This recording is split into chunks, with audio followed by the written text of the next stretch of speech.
Sir अजून चालू नाही झालं का? No, right now there is no.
So today's topic is electric diathermy or surgical cautery, which is an interesting topic as all we are students of science.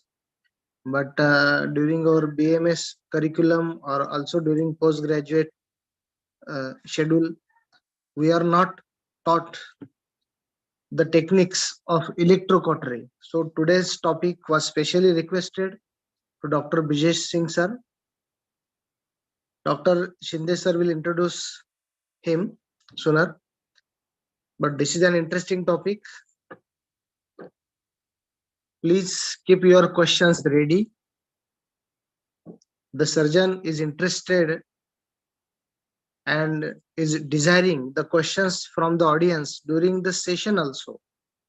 So I request you to keep your questions ready and put it in the chat box so we can ask him about all the queries we have regarding the cautery.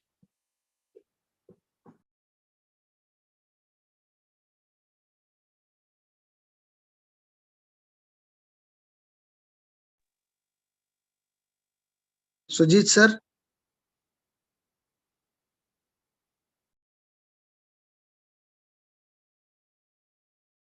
Hello. Ajay, yes. Sir Brijesh Singh सरांना mail पाठवलाय मी पण पोचला नाही तर परत एकदा मी तुमच्याकडे पाठवलं तर बरं होईल जरा मेलवर. मेल वरती पाठवायचं त्यांना काय इन्व्हिटेशन पाठवायचं का परत? हा परत पाठवायचं मी तुम्हाला जस्ट त्यांचा मेल आयडी पाठवते परत. Okay okay.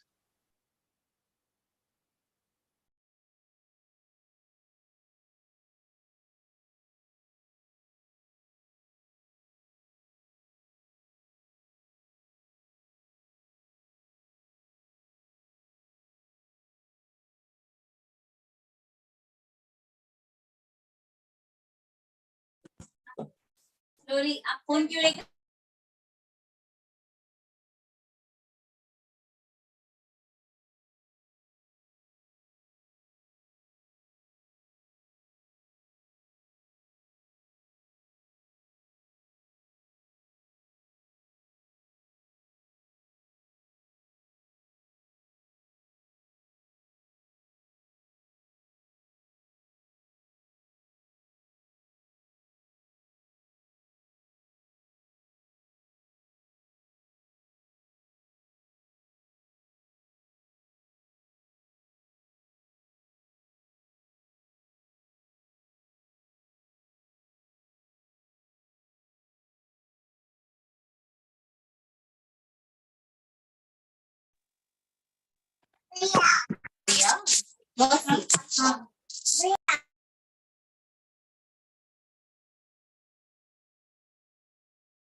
Okay, sir.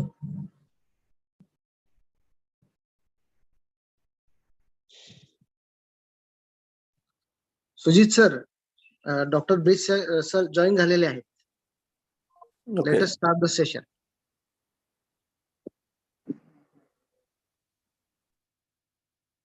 Hello. Hello, Bridge sir. Hello.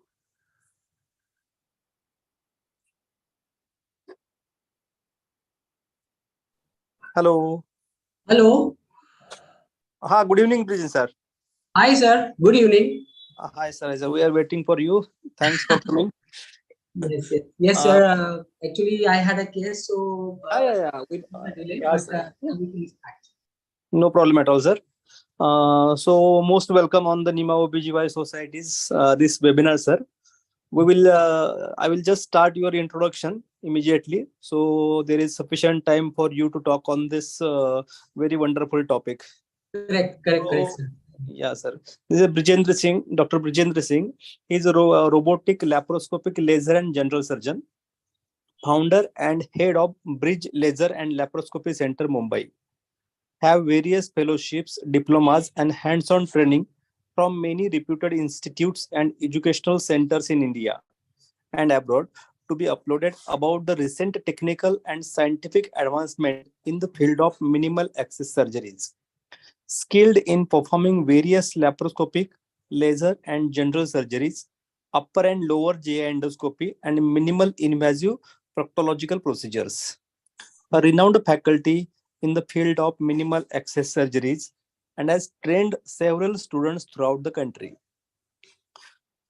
He is the member of many associations. He is the member of World Association of Laparoscopic Surgeon, member of AWR Surgical Society, member of Venous Association of India, member of Indian Podiatry Association, minimal access surgeon, general surgeon, upper and lower GI endoscopist, varicose vein and diabetic foot surgeon, proctologist and anorectal surgeons, laparoscopic hernia and AWR surgeon, and a robotic surgeon. He is associated with multiple hospitals in Mumbai and giving lectures and training at all over India in very reputed institutes.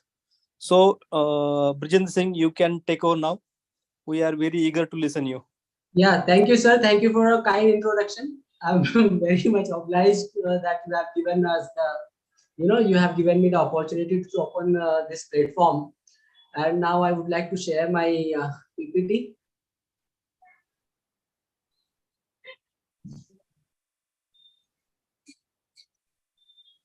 Is it visible, sir? Yeah, sir. Yeah, it's visible. Okay.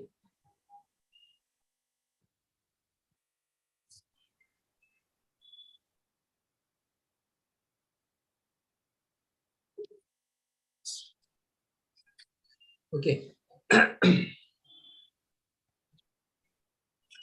Should we start or we should wait for someone?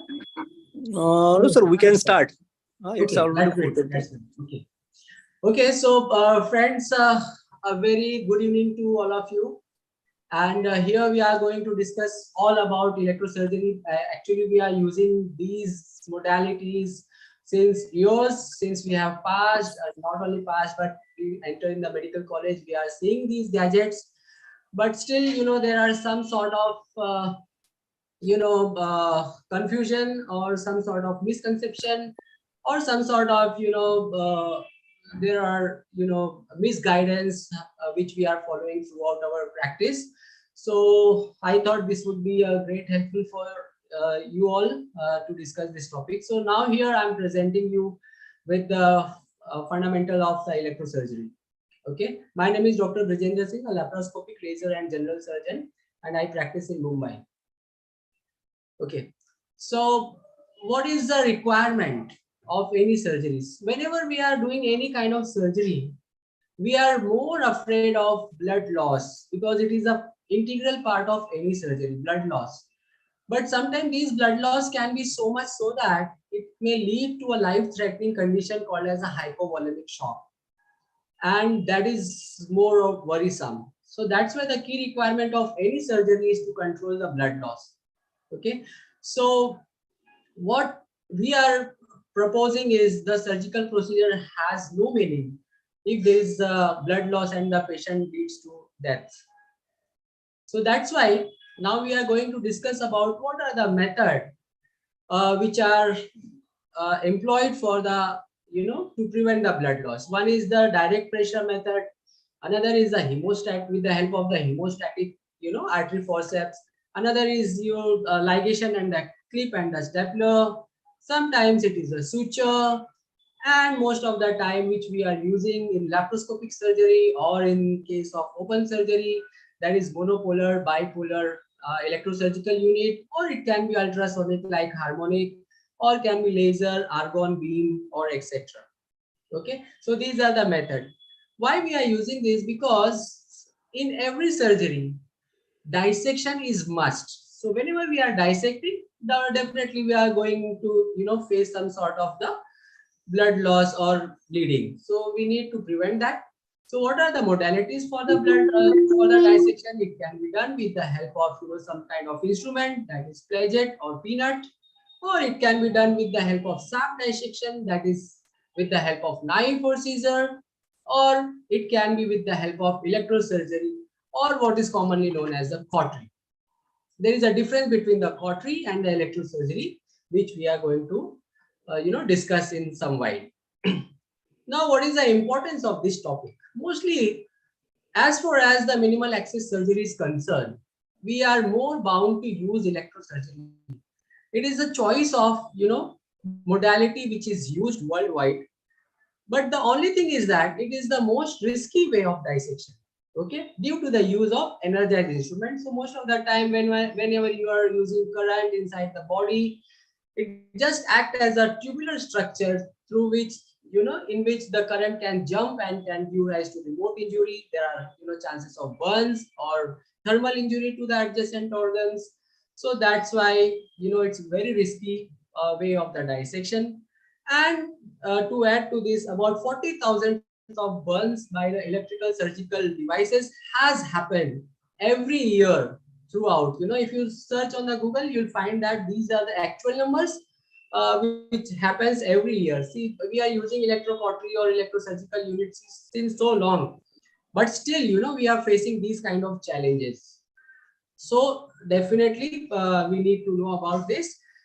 The overall complication rate is around 1 to 2% of the all over the world, and several of the important thing is that several of these are these complications are significant and disabling, and the good point is that they can be completely preventable.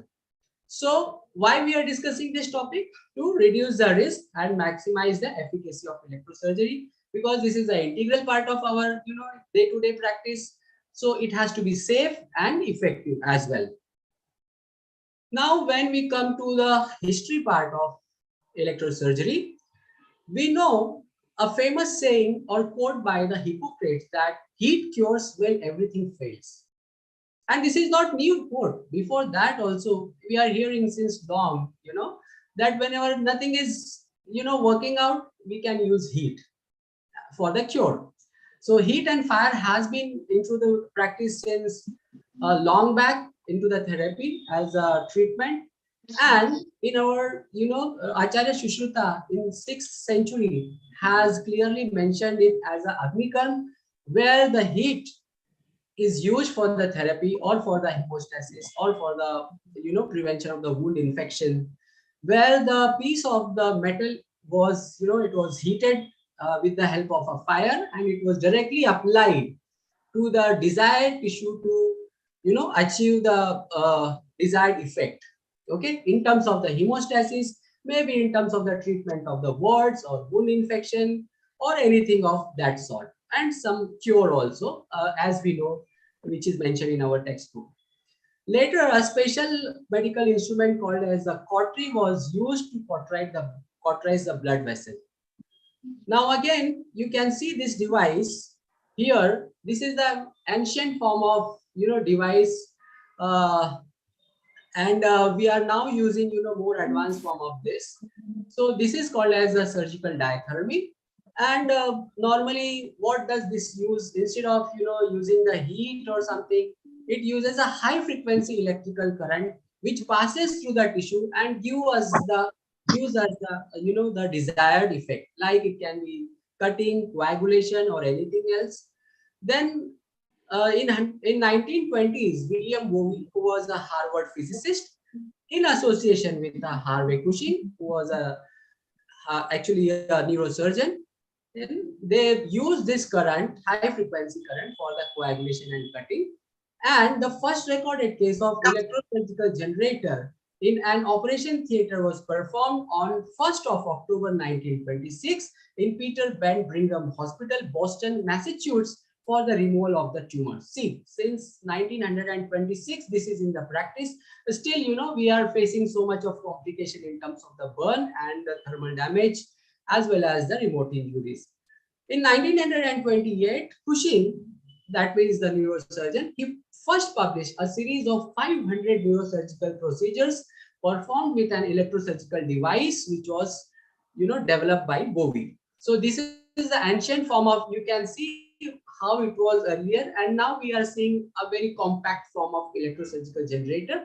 But earlier it was just like a wooden sort of a frame, okay, and maybe it is sort of harmonium or something which it resembles.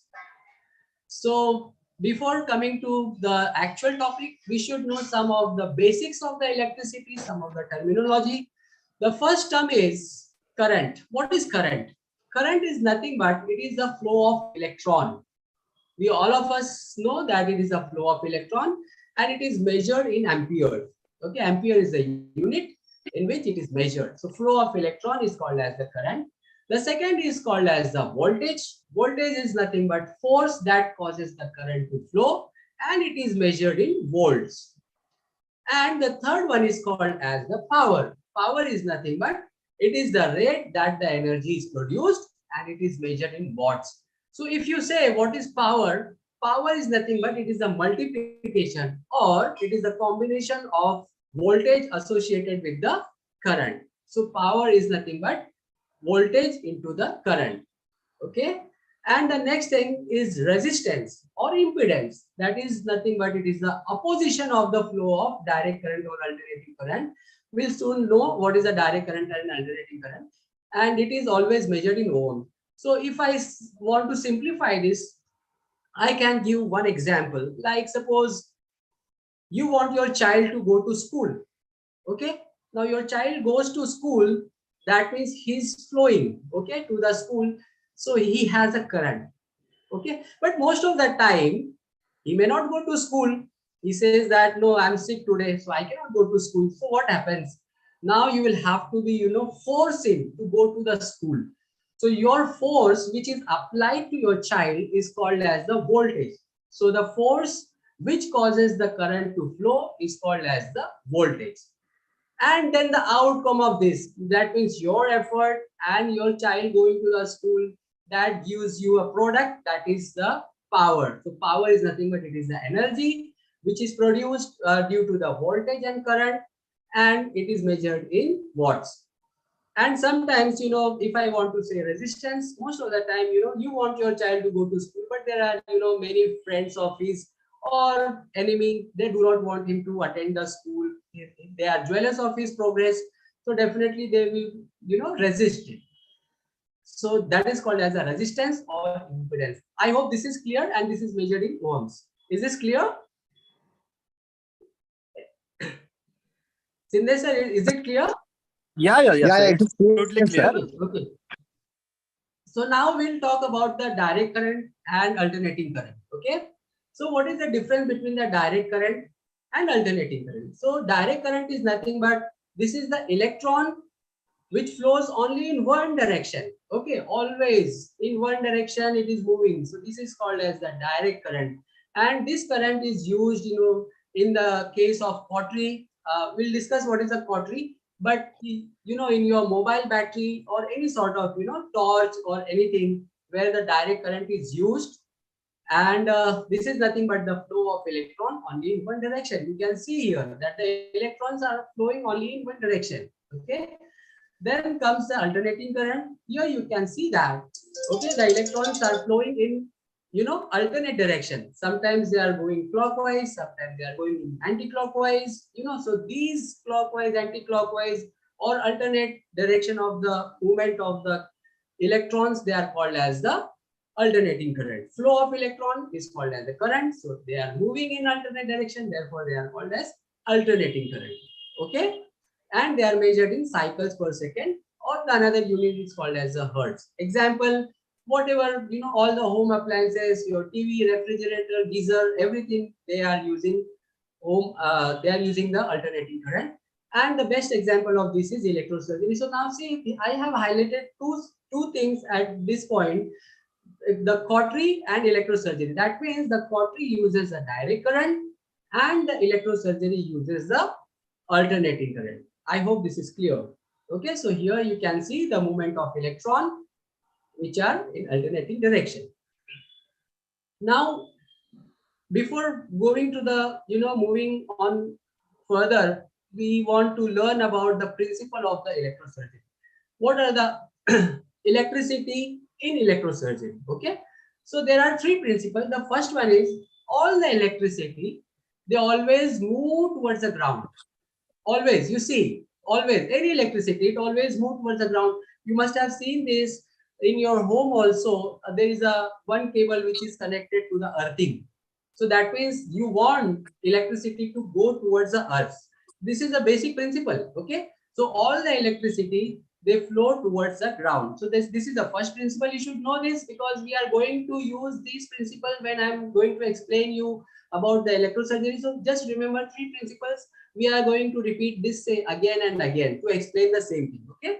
The second one is it always follows the path of least resistance. So anyway, suppose it is a water, it want to flow, so it will always follow the path of least resistance. Where there is a resistance, it will just change the direction. So same is true with the current. Okay, so it always follows the path of the least resistance. And in our body, suppose we are using electrosurgery, so blood has the least resistance. That means the electricity can flow through the blood very fast rather than through the bone. So resistance is more in the bone and least in the blood, and it is directly proportional to the water content of the tissue. Okay, this much is clear. So it always flows through the least resistance. So it is directly proportional to the water content of the tissue. Now the third principle is that it always seeks the completion of the circuit. So suppose there is a bulb and you have attached two wires, but there is no connection with the energy source. Or suppose there is a battery, one wire is going to the bulb, but another is not going. Okay, so there is a breakage in the circuit, so it will not work. So if you want the electricity to work, the circuit has to be complete and there has to be two poles, positive and negative. Okay, so these are the three principles. Again, it flows the ground, it flows always to the ground, it always follows the path of least resistance, and it always seeks the completion of the circuit. So these are the three principles. Now we come to the electrocautery. We always say, give me cautery, switch on the cautery, where is the cautery? Okay, what cautery you are using?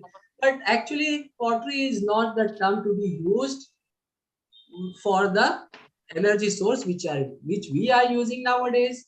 The correct term is electrosurgery or ESU, electrosurgical unit. Okay, so what is the difference between two? Now you can see one picture over here where there is a two electrode, and in between there is a high resistance metal wire which is heated up. Okay, so this is called as a cautery. This is cautery. What we are using is not cautery.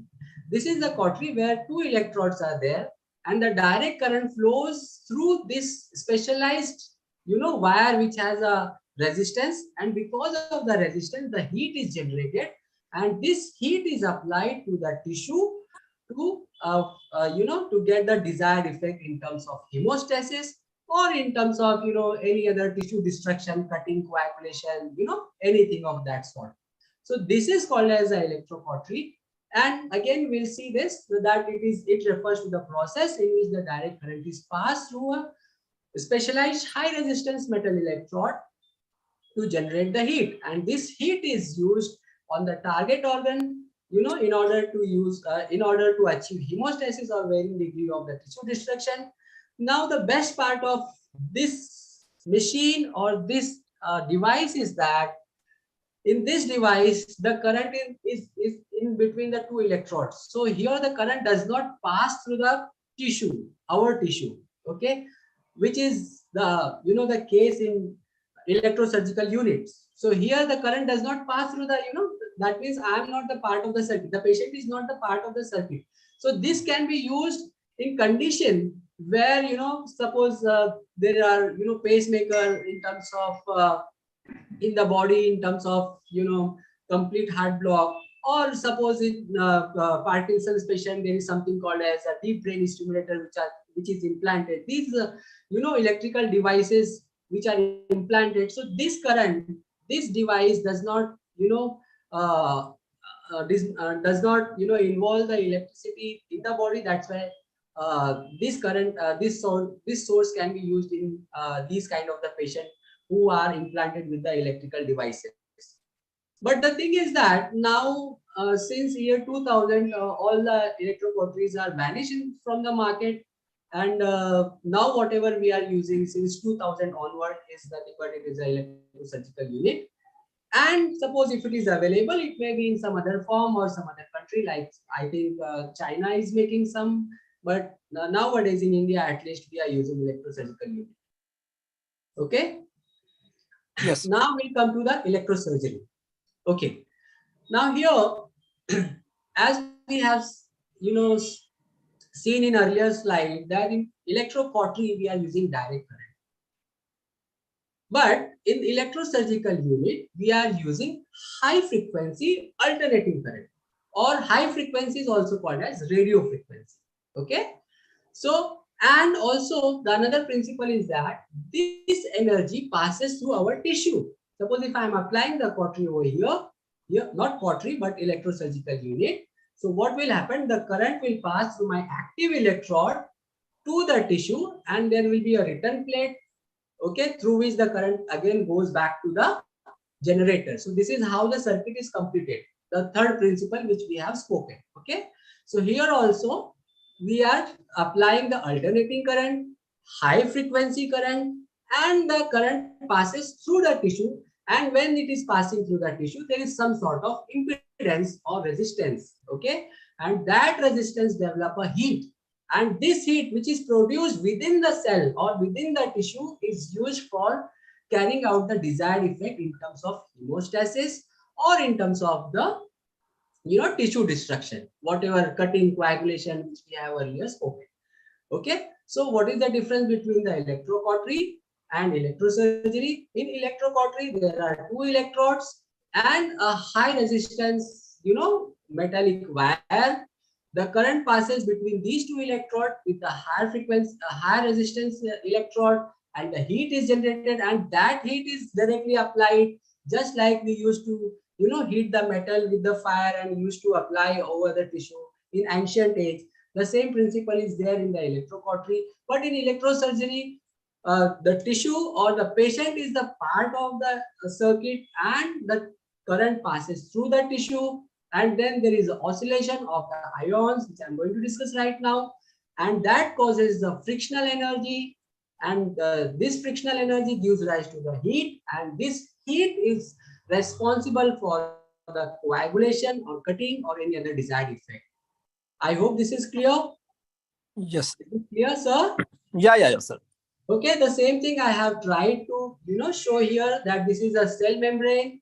Okay, some parts, some ions, positive ions are there outside, some are inside. Similarly, negative ions inside, outside. And when we apply the current in between these two, what happens? There are some channels or gates. Okay, so it is, if you want to know, I can give one example. Like suppose if you are in a movie theater enjoying enjoying the movie, and all of a sudden, if someone shouts that there is a bomb, what will happen? Everyone will try to rush towards the exit, isn't it? And but the exit is not meant for for the exit of all the 1,000 people. So what will happen? There will be lot of force applied, and that gives the energy. That gives the energy. So similarly, here also happens. The ions keep on oscillating. They keep on moving in and out, in and out, in and out, and there are lots of ions. So there is a friction energy, and that friction energy causes the heat generation, and which is responsible for the hemostasis or the varying degree of tissue destruction. Okay, so I have tried to explain the same. And the good point is that in the electrocautery, we needed a special instrument. We needed a special, electrodes. We needed a high resistance wire. But in the electrosurgery, we do not need anything. Any instrument can be used, which is, which can conduct the electricity, can be used as an active electrode.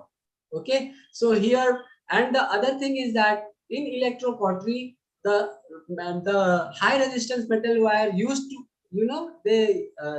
they are heated up, and so the source is heated up. But here, on the contrary, in the electrosurgery, whatever we are using, the pencil and all, they are never heated. Suppose if I'm using, I can use anything like Maryland, I can use Grasper, I can use Hoop. But if you see after the application of the heat, they are not heated up, they are not red hot. Okay, so this is the difference between the electrosurgery and electrocautery.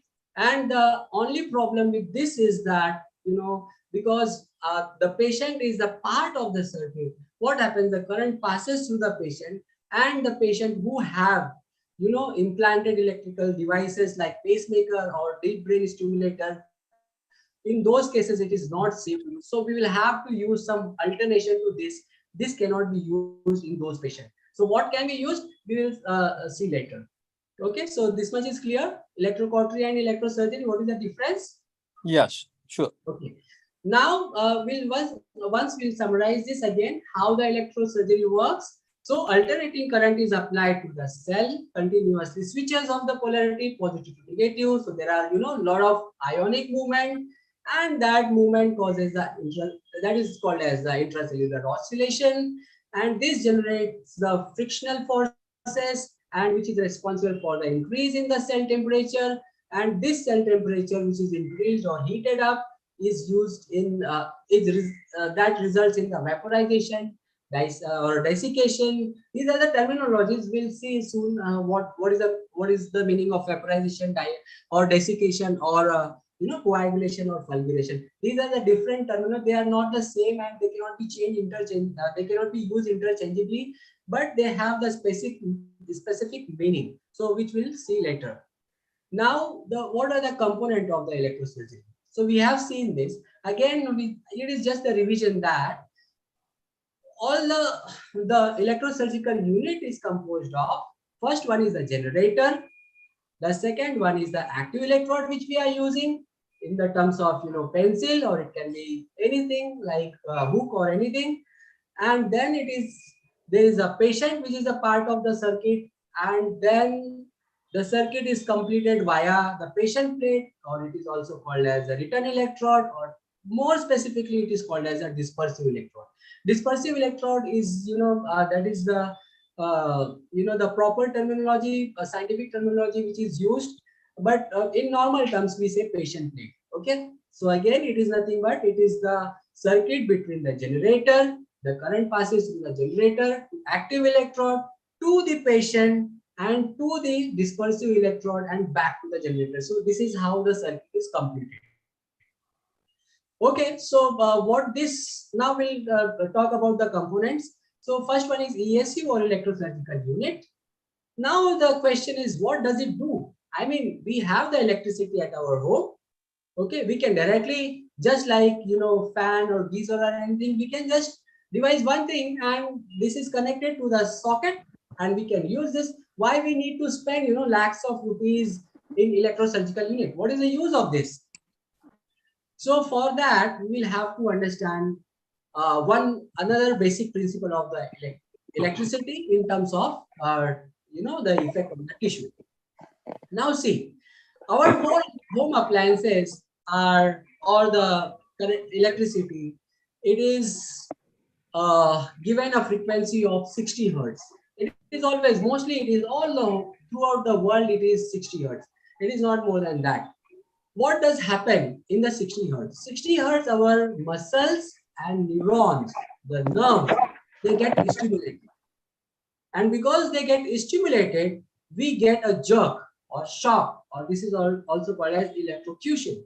Okay, so we get a jerk because there is a impulse which is produced due to this low density electricity, that is a 60 hertz. Okay, now there is one other phenomenon. Scientists have found that when this was discovered, they found that if you use this electricity above 100 kilohertz, then there is no sensation of these electrical current over the neurons or over the muscle fibers. So whatever twitching or stimulation you were getting at the 60 hertz, above 100 kilohertz, you will not get anything.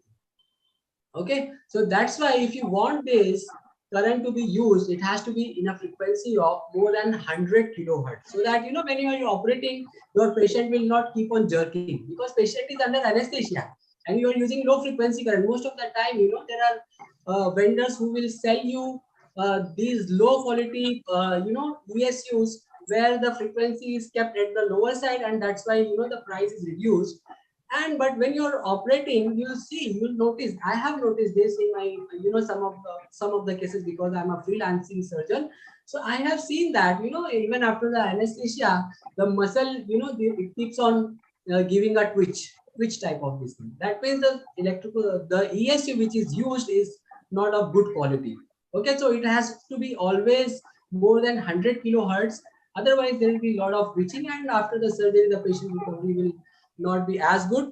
And most of the time, the patient feels very tired or fatigued after the surgery. He's totally tired up. Okay, though he was anesthetized, because okay. So other thing is that we have seen that if we use the electricity or the current in the frequency of 500 to 3.3 megahertz, it is the best electricity or the frequency which can be used for the electrosurgery. Why does this important? Because even at the 100 kilohertz, most of the time, the muscle twitching and the neurons, they will not be at power of that relaxation as with the 500 to 3.3 megahertz, which has been researched. Okay, so what happens? The muscle and the nerve stimulation ceases at 100 kilohertz, and that's why the electrosurgery can be best performed safely. This has been researched at above 100 kilohertz. So what is the function of this electrosurgical unit? So what does it do? It converts a low frequency output that was 60 hertz to high frequency output, that is more than 500 kilohertz.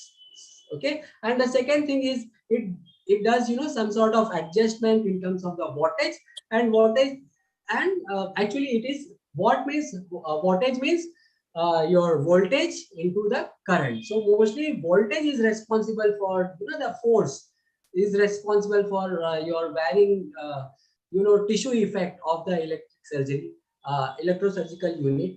So that's why a voltage is responsible, but voltage is it is regulated by setting of the wattage. We are setting the watt, but it gives the output in terms of the voltage. Okay, so these electrosurgical unit, they do two functions. One is they convert the low frequency output, that is 60 hertz, which is there supplied to our home appliances, to radio frequency output, that is more than 500 kilohertz. Why this is called as radio frequency? Because see, any frequency which is above 1 megahertz is called as a radio frequency. You must have listen 98.3 megahertz. Okay, I mean these are the various frequencies. So above 1 megahertz is radio frequency. So that's why these are called as radio frequency. High frequency above 1 megahertz is called as a radio frequency. Okay, so these are the things. And the second thing is it will also adjust the wattage in terms of sometimes we have seen spray mode, then we have seen the fulguration mode, blend mode. So these modes are nothing but these are the kind of waveforms which we are going to discuss in the later part of the slide, which is affected more with the voltage. So two things are very important: frequency and voltage. That means current and voltage. Okay, so just remember these two things, which is which will be useful for the further understanding of the topic. Now these are the basic waveforms which we were discussing in the last slide. You can see here I have written pure cut, blend 1, blend 2, blend 3, and coagulation. Okay, so what do you mean by pure cut? How does this happen? Okay, it is there in the generator. We we turn on the pure cut mode and we get the desired effect. How does this happen?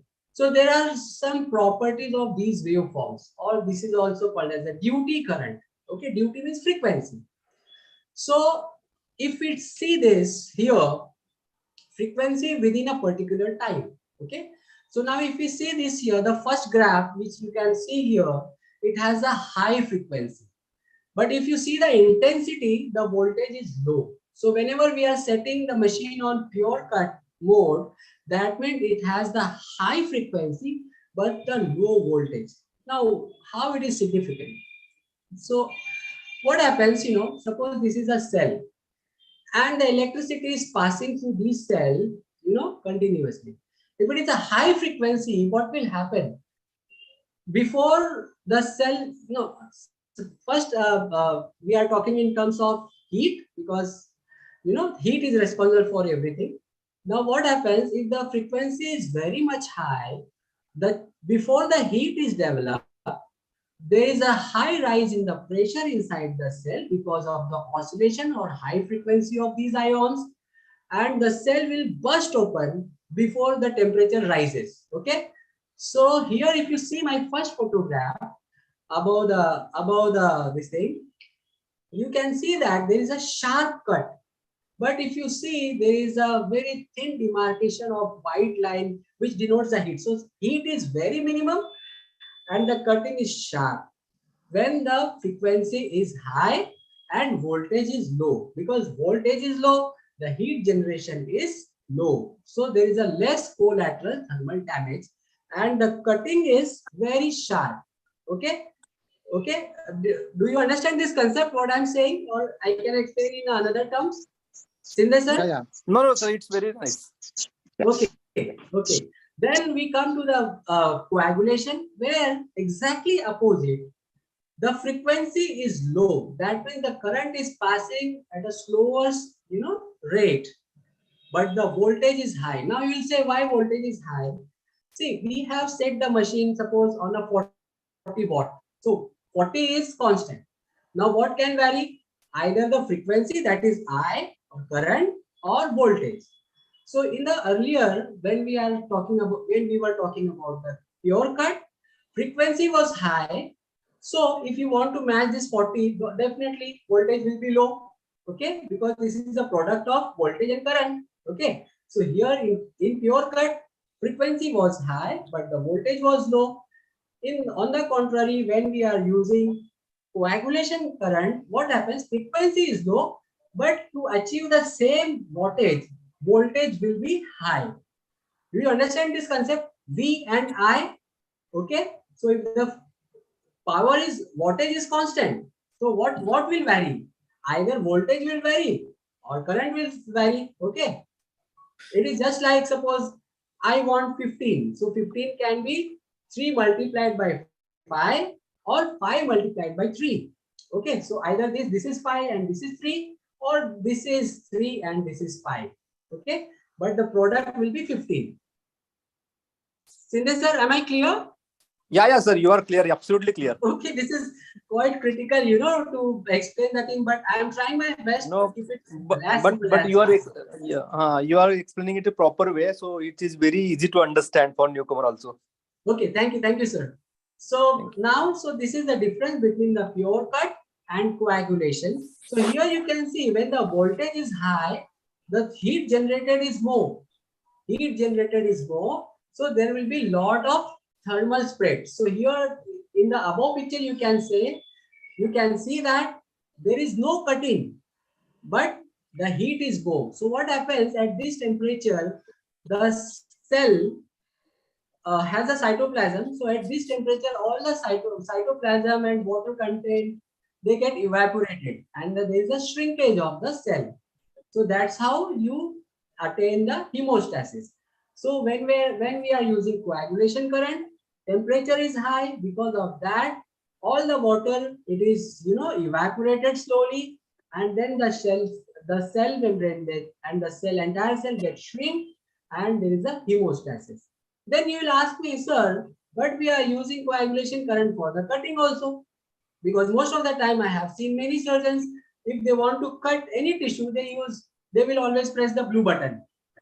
Okay, yellow is for the cut and blue for the coagulation. So we are always using blue only, and you say that for when you are using the coagulation, there is no cutting and only heat is generated and there is a cell shrinkage. So friends, there is one more entity into this, like there are, you know, the effect of the temperature on the cell. So at 37 degrees Celsius, it is a normal body temperature. It does not affect the cell anymore. But suppose if the temperature is risen to 55 degrees Celsius, at the 55 degrees Celsius, what happens? The protein inside the cell, they get coagulated, and the shrinkage of the tissue happens. But if you increase further, suppose this is a blood vessel, this is the lumen of a blood vessel. Okay, so what happens at the 55 degrees Celsius? The elastin and collagen are two proteins which are present in the cell wall. Okay, they get melted up, and these melted protein, elastin and collagen, they get fused together, and that's how the lumen get obliterated. Okay, and then it achieves the hemostasis. You understood? And above that, suppose if we apply more energy, what happens? There is something called as carbonization or caramelization, which happens above 150 to 200 degrees Celsius. So what happens if you are applying the same current there? Okay, what happens at 100 degrees Celsius? There is vaporization. So these cells get vaporized, and that's why you achieve the cutting effect even with the coagulating current. You understood why we are getting cutting effect with the coagulation current? Ideally, if we use, suppose I am using 15 for the cutting and I am using 15 for the coagulation, this 15 will not coagulate for a given particular time. So when I am using pure cut, the cutting will be more at 15 wattage, but cutting will be less at 15 wattage at a given period of time. Time frame is important. If you are applying for the longer duration, then definitely they are going to, you know, the cell get vaporized and you will get the cutting effect. Okay, so this is the difference between the pure cut and coagulation waveform, which is very important. So most of the time, suppose here I just want you to focus on one thing, that suppose you want to approximate some delicate structure. You want to cut and then approximate. Like suppose if, in my case, suppose if it is a ureter and there is a stone stuck inside the ureter, I want, or suppose in case of gynac, suppose there is a unruptured pregnancy. Tuboplasty. Yeah, yes. So what is, so you want to cut open the tube and again you'll extract the product of conception and again you'll try to approximate it. So if there is less thermal damage, if the cut is sharp, definitely it is going to heal, in a very healthy way. But suppose if you are applying more energy and the thermal damage to the margin is there, and you want to again approximate, just like colpotomy, suppose, okay, and you want to approximate the things, what will happen? These burn edges, they will not approximate, in a proper way, and sometimes there will be wound adhesions or something. So that's how this is very important to understand where to use pure cut and where to use coagulation. Wherever you want, the sharp cutting, always use pure cut instead of, using coagulation current. And when you want to achieve hemostasis, do not use pure cut here, because there is no heat generated. Heat is less. Before the heat is generated, actually there is a cell destruction. Okay. So when the cell is destroyed, you will not get the chance to generate the heat, and there will not be melting of the proteins or the protein denaturation. So there will not be hemostasis. So we'll see in the next slide what happens. So in the electrosurgical waveform, there are various modes, like there is a cutting mode and then there is a coagulation mode. What happens in the cutting? Cutting has the high frequency but the low voltage. It has low or little hemostasis, why I have just told you, and there is a less collateral thermal damage. So this is a very basic principle which we should understand. And how does this happen? Because of the high frequency, there is an increased pressure inside the cell and the cell membrane explodes before the temperature is risen, and that's how we get the cut. On the contrary, suppose if we say coagulation, what happens? It is a low frequency. So when the frequency is low, the voltage will be high. If the voltage is high, temperature will be high, and that gives rise to denaturation of the protein, melting of the elastin and collagen, fusion of the wall, and good hemostasis. But the only problem is that because there is a lot of thermal, heat is generated, lot of more of collateral thermal damage happen when we are using the coagulation cut. Okay. So this is the principle. Again, in the cut, as I have already shown you, it can be pure cut or blend cut. What do you mean by blend? Blend is nothing but it is the sort of high frequency current only, but frequency is little bit, it is compromised so that it gives both the effect, cutting and coagulation, because little more heat is generated in when we compare this to the pure current, and this more heat which is generated helps in coagulation. But this is not pure form of coagulation. Do not use blend current for coagulation. For coagulation, we need coagulation current. Okay. So now again, as we have discussed, in coagulation there are two forms. One is fulguration, another is the desiccation. So what is fulguration? Fulguration is nothing but, suppose this is a tissue and we are applying the current through a distance, let's say 5 millimeter. So there is a spray mode in the electrosurgical unit. So that spray mode thrusts the, it is voltage is more, and it thrusts the electrons from this active electrode towards the tissue, and this heat which is generated is called as the fulguration. So this is the mode of the electricity which we are using. This is called as the fulguration. So whenever we are using the current through a short distance, this is called without touching the tissue. Here we are not touching the tissue with the electrode, and we are applying the current through a distance, and this is called as the fulguration. But on the contrary, suppose we use this electrode in firm contact with the tissue, and then when we apply the heat, the desiccation means the heat is more, it will penetrate more, and the hemostasis will be more. So in a deeper tissue also. So in desiccation, the current flows to the, it impacts the deeper tissue because the current is directly coagulation current is directly applied to the tissue. So heat generation is more, and that's why this is called as the desiccation. You know what is the difference between the dryness and desiccation? We have seen this. Desiccation is very dry. Okay, so what will happen? All the cytoplasmic, fluid, everything is vaporized and it makes the cell dry. That's why it is called as a desiccation. When we are using fulguration, fulguration is the current through a distance. Okay, so it will be only superficial. So what is the difference between doing fulguration? What happens? The spray mode, it covers, larger distance. See, the surface area which is covered in the spray mode is more, but the depth is less. On the contrary, suppose if we are using the desiccation, depth will be more, but the surrounding, the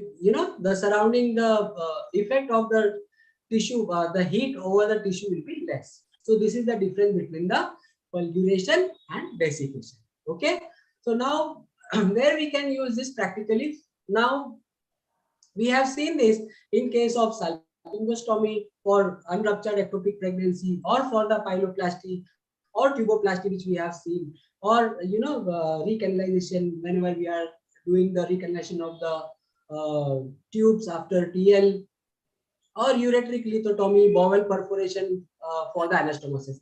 Bowel perforation for the as a surgeon, what we do nowadays, there are staplers. So we just approximate the two sides of the bowel, and then we perforate, and then we perforate the bowel, and we thrust our staplers from either side of the bowel, and then we apply the tube, and then we suture the rest of the thing. So for that we need a sharp current. Otherwise, the chances of leakage is high. So in that case, we need pure current. And blend is used where, suppose if it is a myomectomy, where you want the sharp cut, but at the same time, because it is very vascular, you need some sort of hemostasis also. So in those cases, we will use blend, which has both the property, cutting and coagulation. It is basically cutting, but some sort of coagulation may happen. At the same time, suppose when we are doing colpotomy, when we are using the cutting current, it has to be always pure. I have seen many of the gynecologists and many of the surgeons, by the way, they are using for these colpotomy, they use coagulation current, just in a fear that there will be bleeding. But the only thing is, when you are using the high energy, high voltage, most of the time the thermal damage to these edges of the cut vault is more, and there is a chances of the dehiscence of these approximated edges. So it's all, I mean, you should know the principle behind this, and always should use instead of coagulation, you can use blend current for the same. Now where the fulguration is used, fulguration is for the superficial coagulation. Suppose if it is the endometriosis, most of the time, or suppose you have opened up the ovary and you want to achieve the hemostasis, where you do not want to damage the cortex part, but you want to achieve the hemostasis. Fulguration current is best because the surface area is more and depth or the penetration of the current is less. So it is best, and same is for the endometriosis. Obviously, there are various grades of the endometriosis, so everywhere it cannot be used. But in the case of superficial endometriosis, it can be used. At the same time, suppose when I'm using the desiccation, as we have spoke earlier, it is responsible for the sealing of the blood vessels. So this is the basics of the electrosurgical waveform. I think everything is understood, sir. I want your response, Sujit sir. Yeah. Everything is understanding, sir. Okay. So now we move to the another part, that is the this is a dispersive pad. So as the generator is important, waveform is important. Similarly, this dispersive pad or return plate is also very important. Lots of the time, whatever burns or accident happens, it is because of this. And also, suppose if you want to use any electrosurgical unit, there has to be completion of the circuit. So as I told you, there will be a generator, then current passes to the generator to the active electrode.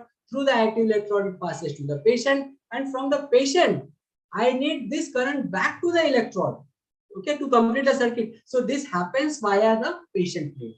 So whatever current we have, applied to the patient, now this has to go back to the generator to complete the circuit. Otherwise, this won't work.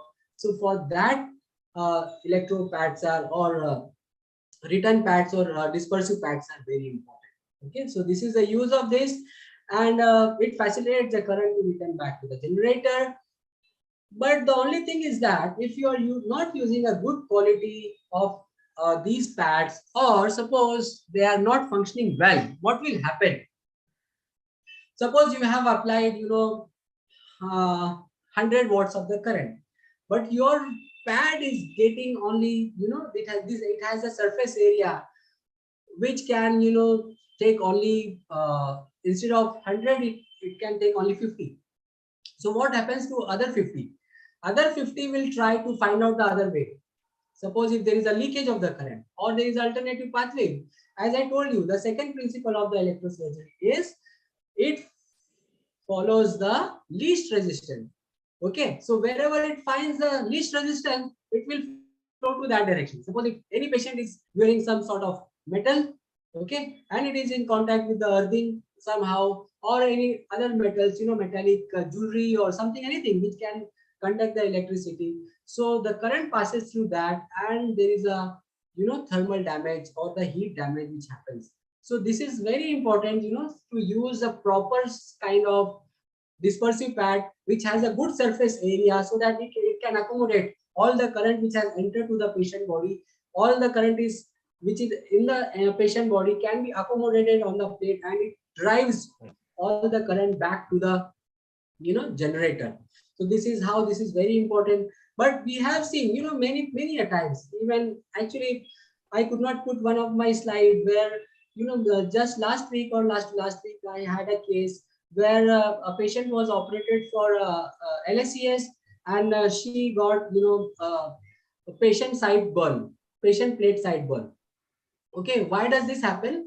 Because as I told you, it is the same principle. Suppose I have applied 100 watts of the current, and here you can see in the picture the patient plate is not in proper contact. So the surface area which is in contact is very less. So all the current would like to pass through the same surface area which is actually less. So that's why the current density, the power density is more over that region, and because of that power there is a lot of heat which is generated, and that heat is responsible for this kind of burn. Now this is a patient who was operated for some orthopedic case, and you can see at the gluteal region he has got a burn. Okay, so this is how accident happened, and if we are not aware of this, definitely more and more accidents keep on happening. So what is the principle behind that? We'll see that there is an equation which is called as burn is equal to intensity of the current multiplied by time and divided by area. That means if you see the area in proportion to the burn is more when the area is less. Area in terms of your plate. Okay, so burn is more when the area is less. So that's why if you want to avoid this kind of burn, the surface area of the plate has to be maximum. Okay, it has to be maximum. And in the WHO or various researchers, we have found that this area has to be at least 100 square centimeter, 100 centimeter square. Okay, like this. So it can be 10 by 10. That is 100, or it can be 5 into 20, that can be 100. So at least 100, the surface area has to be 100 centimeters square. So if you want to avoid the burn, the area has to be more. So more the area, all the current which is given through the active electrode to the patient body get accommodated to these surface area, and they return back to the generator. But if it is less, then it is just like, as I have given you one example, when you are watching a movie in a theater and everybody wants to, rush to the same exit. What happens? There will be a lot of, power is generated and a lot of injury may happen. It is just like that. But suppose if that exit was, it was a big exit, and all of the viewers of the movie, they could, exit in a very comfortable way, definitely there would not have been any casualty. So this is the same principle which is applied over here. So burn is nothing but it is inversely proportional to the area. But at the same time, if you see the intensity of the current, if the intensity of the current is more, burn will be more. If you are applying the same energy for the longer duration of the time, again burn will be more. Okay, so this can be used in a both way, in a positive way and in a negative way. So I mean, it is just like your car's accelerator. Wherever you want, you can push your accelerator and your car can it can take off the speed, and whenever you want to be uh, you don't desire that kind of speed, then you can break down and apply only little of accelerator, and this is how you can avoid the accidents.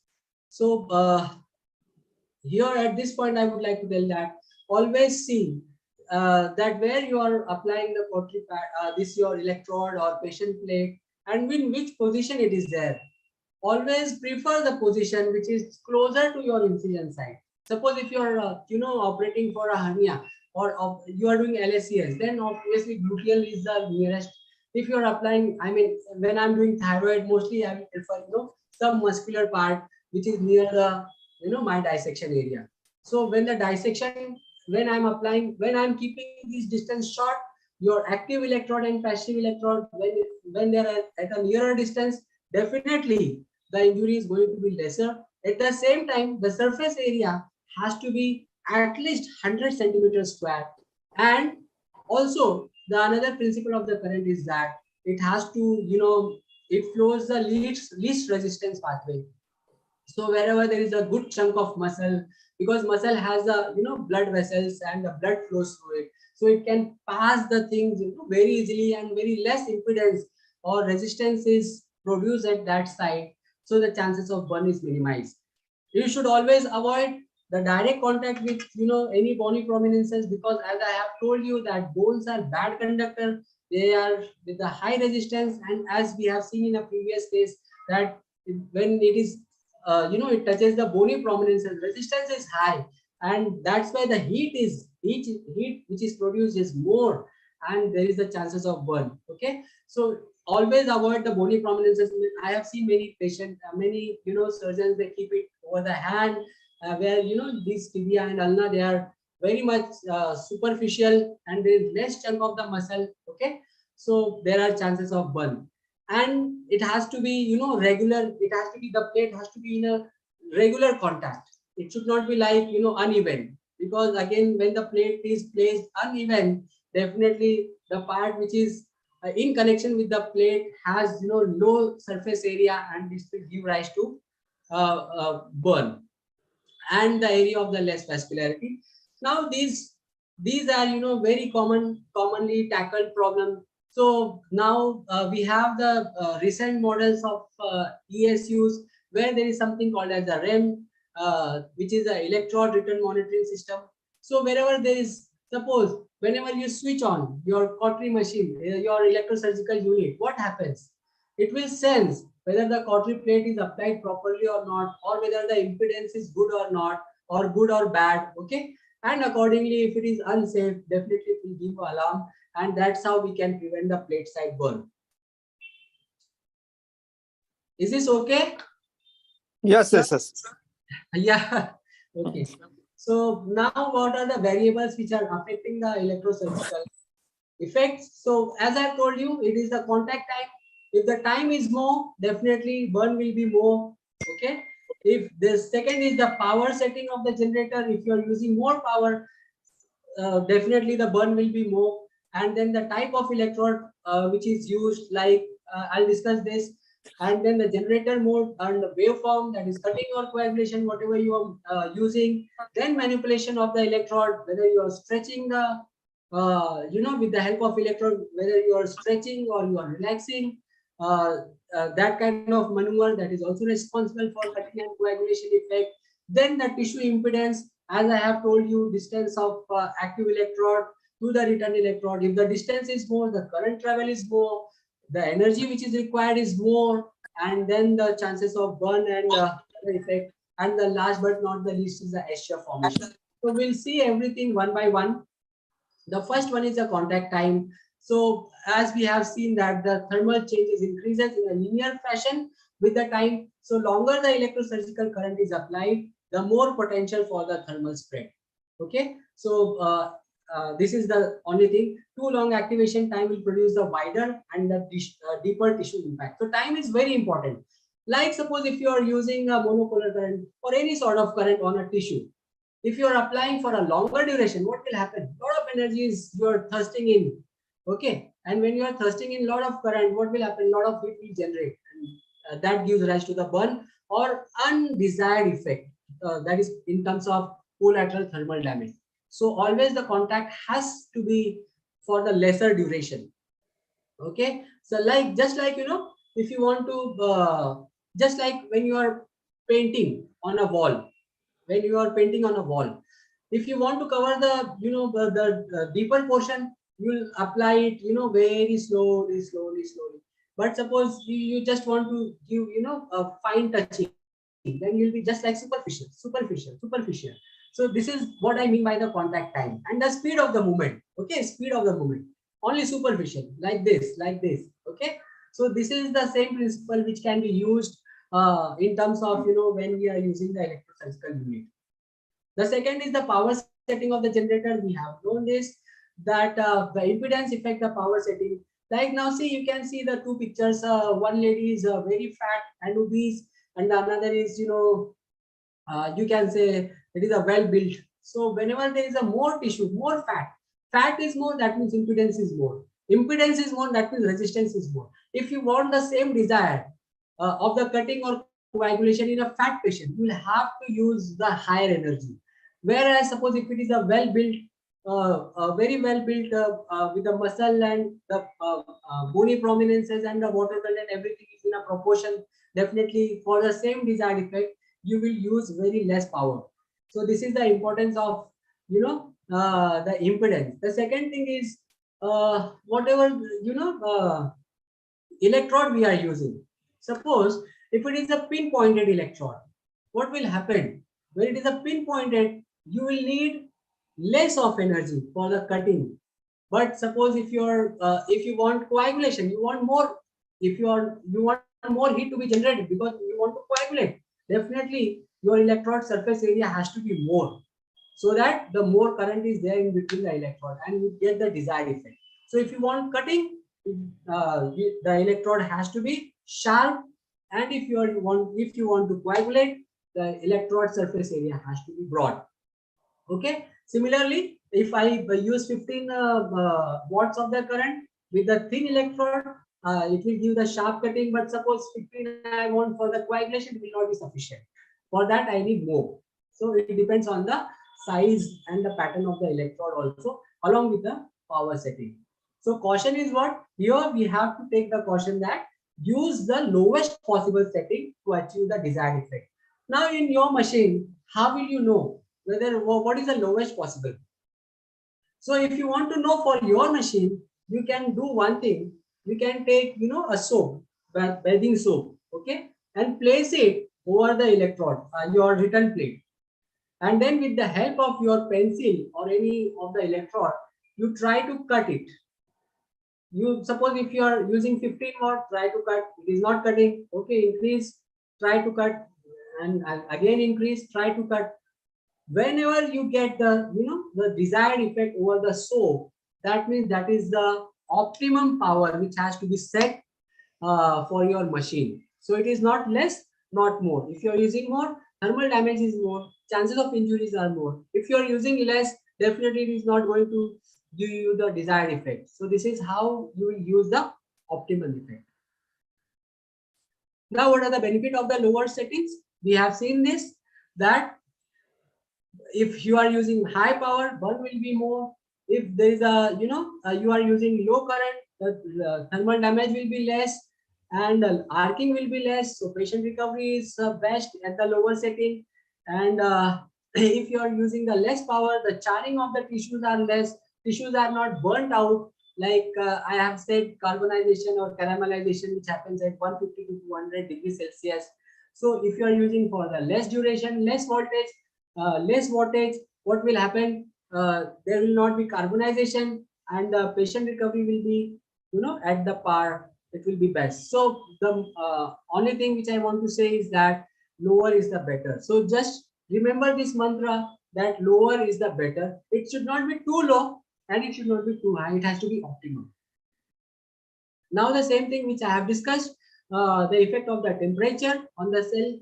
At 37 degrees Celsius, it is a normal temperature. 55 degrees Celsius, protein coagulates, and the cell death happens over a period of 1 to 6 minutes. At 60 degrees Celsius, instant cell death. 80 degrees Celsius, elastin and collagen melts and fuse together to give the hemostasis. 100 degrees Celsius, cellular vaporization happens, and 150 to 200 carbonization or the caramelization happens. Now there is a quiz for you. Okay, anyone who wants to answer? Otherwise, I will answer. Don't worry.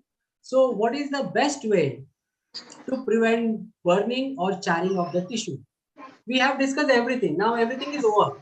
Now I just want to answer these questions so that I will understand how much you have grasped out of my some 20 minutes or I think 1 hour lecture. Ajay sir. Number one is we have to keep the voltage. Yes, we Correct. have to keep the voltage at lower level. Correct. And during using monopolar during coagulation, we have to first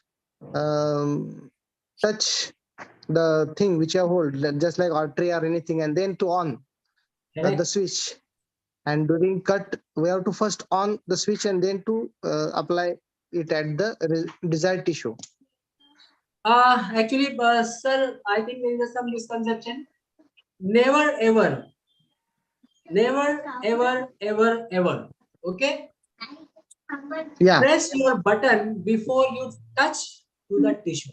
What happens? Suppose if you are pressing the button and the current starts jumping, what will happen? It can go anywhere.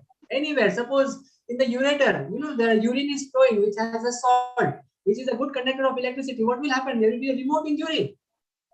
So always touch the tissue, whether you are cutting or coagulation. Only thing is in terms of fulguration, where there is a large surface area and you want to fulgurate the things, that is the only condition where you will press the button through a slightly longer distance. I mean, not very long, but it has to be at least 1 millimeter to 3 millimeter to 5 millimeter, not more than that. Otherwise the desired effect will not happen and the current can jump, because current flows to the direction of least resistance. Wherever it will find the path, it will just jump it. That is called as a leakage of the current. Okay. Anyway. Yeah. Okay. Thank you. Yes. Now, so again, we have known 2 things. One is the cooking. Cooking means proper cooking, like cooking. So there are 2 things: cooking and burning.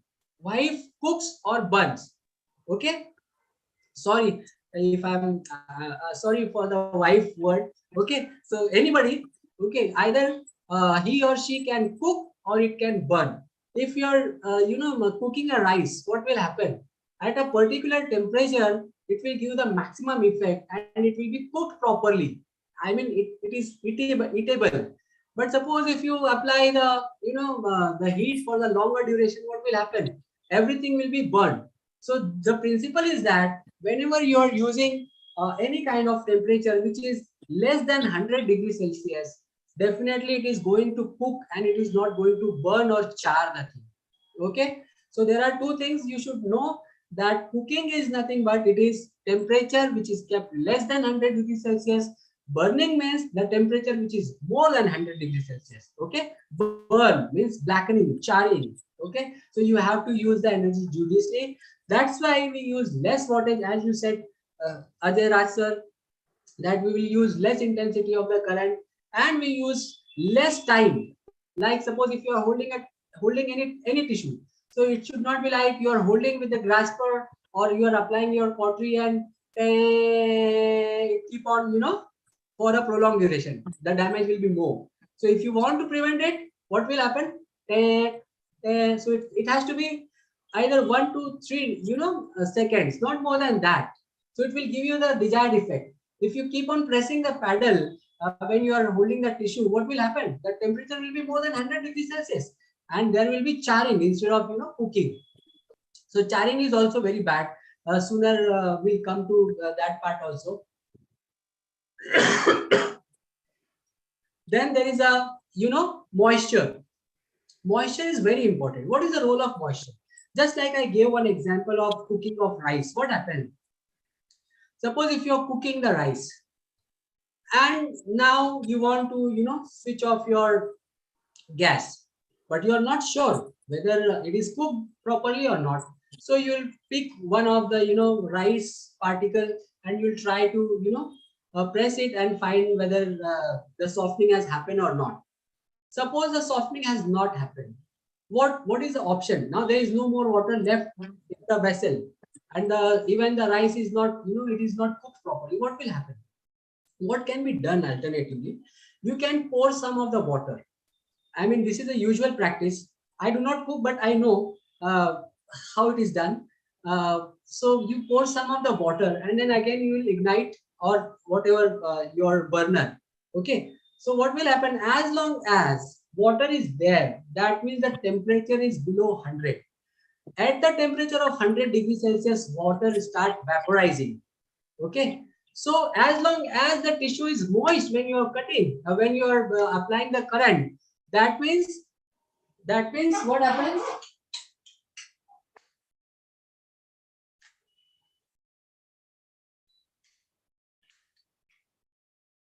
That means what will happen? That the temperature will not rise. And if the temperature is not rising, that means you are cooking and you are not burning. Okay. So that is the idea. Suppose if you want to cook the uterine artery, you have applied the bipolar. Okay. And you see that there is some blackening happening. Okay. But you are not sure whether, whether your uterine is cooked or not. So what is the option? You can apply some sort of water. You can moisten that place. Or you can, take out your grasper or your bipolar and just sprinkle this, or swipe with the betadine or something, some moist, just to moisten it, and again apply. As long as betadine or water or saline is there, it will not cook the uterine, it will not burn the uterine, but it will cook. So this is how you can use, this principle in your day-to-day practice. So it has to be cooked and not burn. Okay. And the next thing is your color change. How will you come to know whether it is cooked or not? Color change of the tissue. So if it is a white, that means now it was partially half cooked. Okay. And whitish to yellowish. Yellowish is again more than half, but it is not complete. But it becomes brown, yellowish brown. That means now that gives a texture where you are going to say that yes, now this is properly cooked. And you should not overcook also. If the tissue becomes black, that means you have overcooked it, and it has its own disadvantage. So it has to be properly cooked and not overcooked. Okay. And the next thing, you see the shrinkage effect of the tissue. When the, as I told you, when we apply the coagulation current, what happens? Vaporization of the cytoplasmic liquid, and then there will be shrinkage of the cell. So when the cells shrink, that means tissue also shrinks. So that is visible. Okay. So these are the factors you should know to prevent the charring of the tissue. One is you should know what is cooking and what is burning. You should apply, less voltage of the current, less time, keep the tissue moist if you want to cook for the longer duration. Change of the color, you should observe whether it is a white, yellow, brownish yellow, or it is a black. So you should not, come towards the black. And the next thing is you will see the shrinkage effect of the tissue. Now we'll come to the next. What is the type of current density? We have seen this. We have discussed this. These are the type of the electrodes which you can see. Some are very pointed. Some are when you see this, they have the broad surface area like grasper, or there are ball which has a broad surface area. So depending on your requirement, you will use this. As I told you, if the point is sharp, you will require less energy, and it will be used for the cutting. And if you want to do coagulation, it cannot be done with the needle. It needs broader surface area. And suppose if you want to desiccate, like suppose when we are doing some sort of cervical procedure, around the cervix, where we use the ball to get, to desiccate the tissue which is undesired. So current density is very important. So it is the same thing as we have seen. Burn is intensity of the current into the time. So intensity of the current also depends on the area. So do not, I mean, there are various aspects to look into it. So just try to understand. Then the smaller, I have already said that sharp object will require, less wattage to achieve the desired effect. And if you use the broader one, you will require more current. Now here, at this point, what would be done to achieve the desired effect? If there is a, I mean, you want some desired effect, like you want cutting or coagulation, but this is not happening at the optimum power setting. You have set your machine, you have at the optimum level, as I told you, with the help of the soap or something, or you are using since so long, so you know what is the optimum level of setting which you can use. Like somebody uses 40, somebody uses 25 wattage. So here, suppose you have used, you have set your electrosurgical unit at 40 wattage and you want to coagulate the vessel, but it is not happening. So what can be done in such situation? Anybody? Did you understand the question, sir? Ajay, sir? Yes, sir. We are trying to understand what was to be done when the tissue is not what. Yes. It is So, like suppose the machine Okay. is set at your optimum level, and usually you used to get the coagulation effect, but now at the same setting, you are not getting the coagulation effect. Suppose you are working to some other place, you are freelancer, and you are not getting the desired effect. So what we can do in such cases? Dr. Sujit Shinde sir is saying that we should clean the instrument. Is it correct? Yes, you're right. Okay, so here first I'll give option: increase the power setting. Second, decrease the area of electrode surface. Third, change your electrosurgical unit. Fourth, change the dispersive electrode, that is your patient plate. And the fifth one is check the wire connections. Or all of these? All of these. Great. Yes. So this can be all of this. But suppose, to be very frank, actually anything can go wrong in this situation. But the only thing is, suppose if it is your set and you are not good, if you are not achieving, with the one kind of electrode, most of the time you have seen this, that when you are applying electrosurgery to a Maryland, it is not cutting the thing, but as soon as you change it to the hook or something like PCOD needle, immediately you will start getting this cutting effect. So most of the time you can change your electrode also, or as you have said, everything can be looked for, and whatever the problem is, you can just troubleshoot that. Okay, now which of the following instruments with current are best suited for following procedures? So I'll ask: salpingostomy. Which instrument? Which is the first instrument pointed? Yes, correct. So for salpingostomy, as we have discussed earlier, okay, we need pointed instrument. Okay, so we need, whenever we are using the pointed instrument, we are going to use less current, less wattage, less thermal damage, and the cutting effect will be the same. Yes, you're right, sir. Second is myomectomy. Blunt current. You can use as correct, blunt current, but it should not be that sharp. I mean, you cannot use PCOD needle, but you can use hook sort of something. Hook sort of. Slightly broader, not sharp. And blunt current, of course, yes. Second, colpotomy.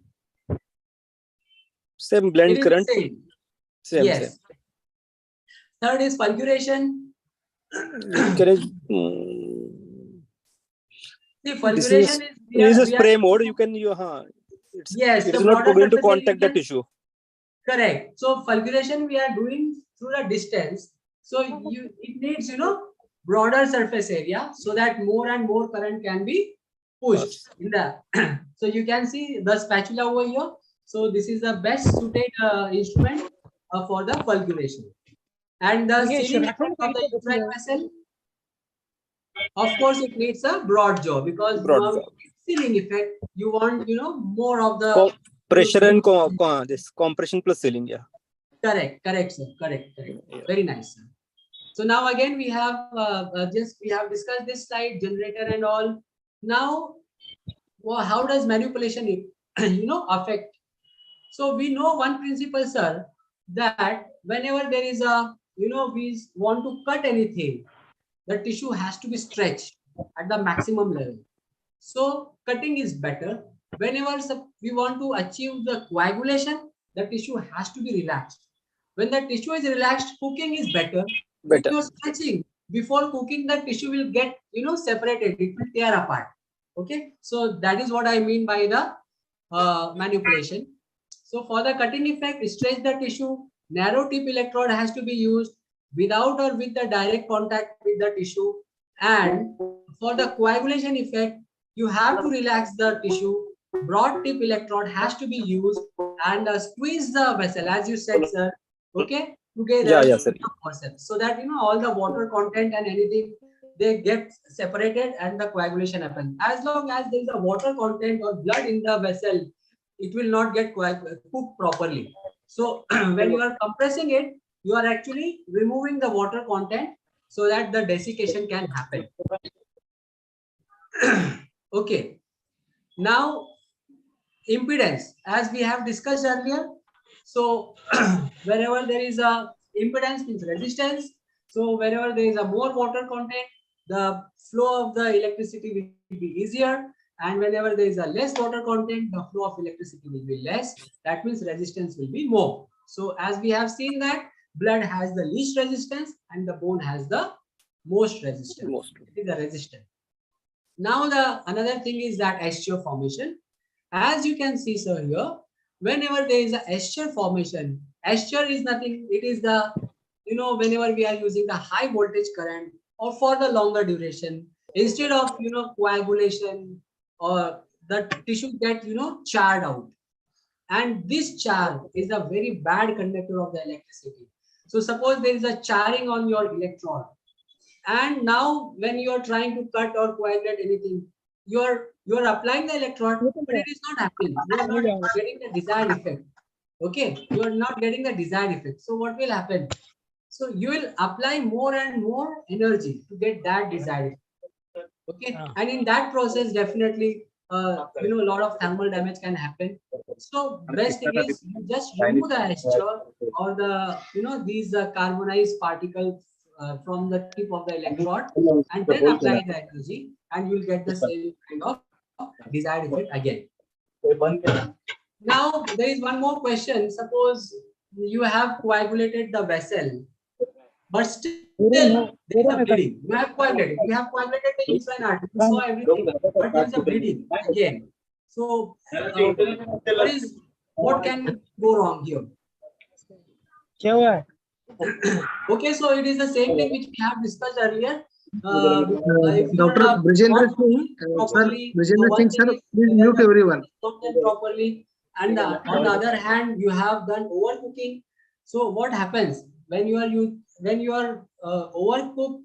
When you are overcooking, what will happen? There is a eschar formation, and as soon as you want to remove your brush from the uterine artery, what will happen? Everything, the eschar along with the protein and everything, it comes out, and your blood vessel opens. So this is one thing, and another thing is that you have not cooked it properly, so that leads to the bleeding again.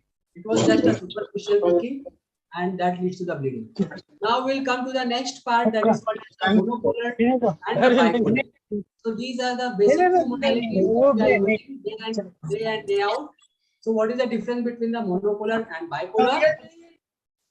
So here we have actually whatever we have discussed till now was actually in favor of monopolar, where there is a generator which gives the energy or the electricity flows. Electricity flows through the active electrode, then it goes to the patient, and the patient is the part of the circuit. And again, with the help of the your return plate or dispersive plate, it again catches all the electricity and again send back to the generator. And this is how the monopolar works. So whatever we have discussed till now is actually was in favor of the monopolar. So here the active electrode is at the surgical side, and electrode is at the other side. And monopolar, I want to ask one thing. Okay, before I ask this, that monopolar is a very versatile instrument. Why? Because cutting and coagulation both can be achieved, with the monopolar, but the bipolar cannot do cutting effect. I'll just come to know in a minute of time. And what are the disadvantages? Though it is used, a very versatile way, there are some disadvantages to this. That for monopolar to work, you need a patient plate. Always, patient plate has to be there. And if the patient plate is there, of course, the associated burn, the risk of burn is also there. So this is the one of the risks. And another is the risk of remote injury or alternate injury is very high with the monopolar. Why? Because what is the remote injury? Remote injury means what? You are cooking the uterine artery, and there is a ureter which is going to get affected. So this is you are applying the energy to the uterine, and your ureter gets burnt. So this is called as the remote injury. Okay. So why does this happen? So if I want to explain this, we have learned one principle, that current flows in the direction of least resistance. Wherever there is a least resistance, wherever it finds no resistance, it will flow to that direction.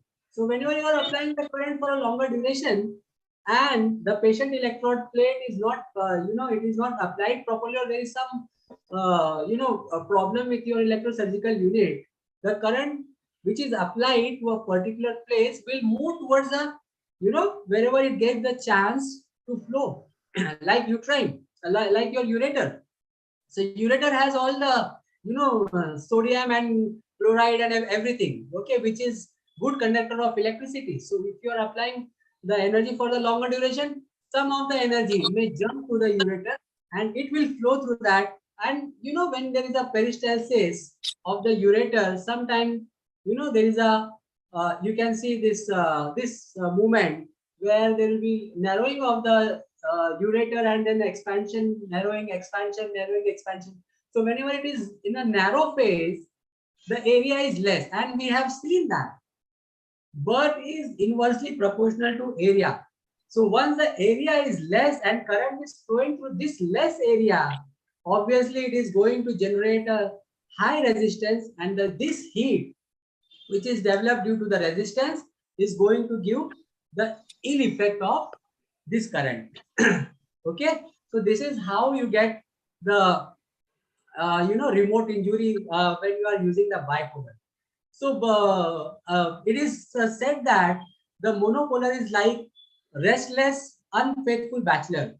Okay, so what I mean by that, so it is restless because it wants to do something. Unfaithful, suppose he is traveling away from his home and he finds someone who is least resistant, definitely he will discharge there. You understand this, what the concept? So Yeah. we can remember this like it is like a restless, unfaithful bachelor. Wherever there is the least resistance, okay, he will go there and he'll discharge. So this is the thing which happens in the monopolar current, because the current is there inside the body. Wherever it gets least resistance, it will go and discharge through all the energy there, and it will lead to remote injury. Okay, am I clear, sir? Yeah, yes, sir. Okay. So this is how I explain the thing. On the contrary, suppose I'm using bipolar. Bipolar is like, whatever current is flowing, it is in between these two electrodes. It is between the two electrodes. So patient is not the part of circuit now. So there is no electricity which is flowing through the patient's body. Therefore, we do not need any, patient plate. So whatever is happening, it is happening between them, these two, male, female, male, female, male, female. So it is just like, we can say that this is just like happy married couple.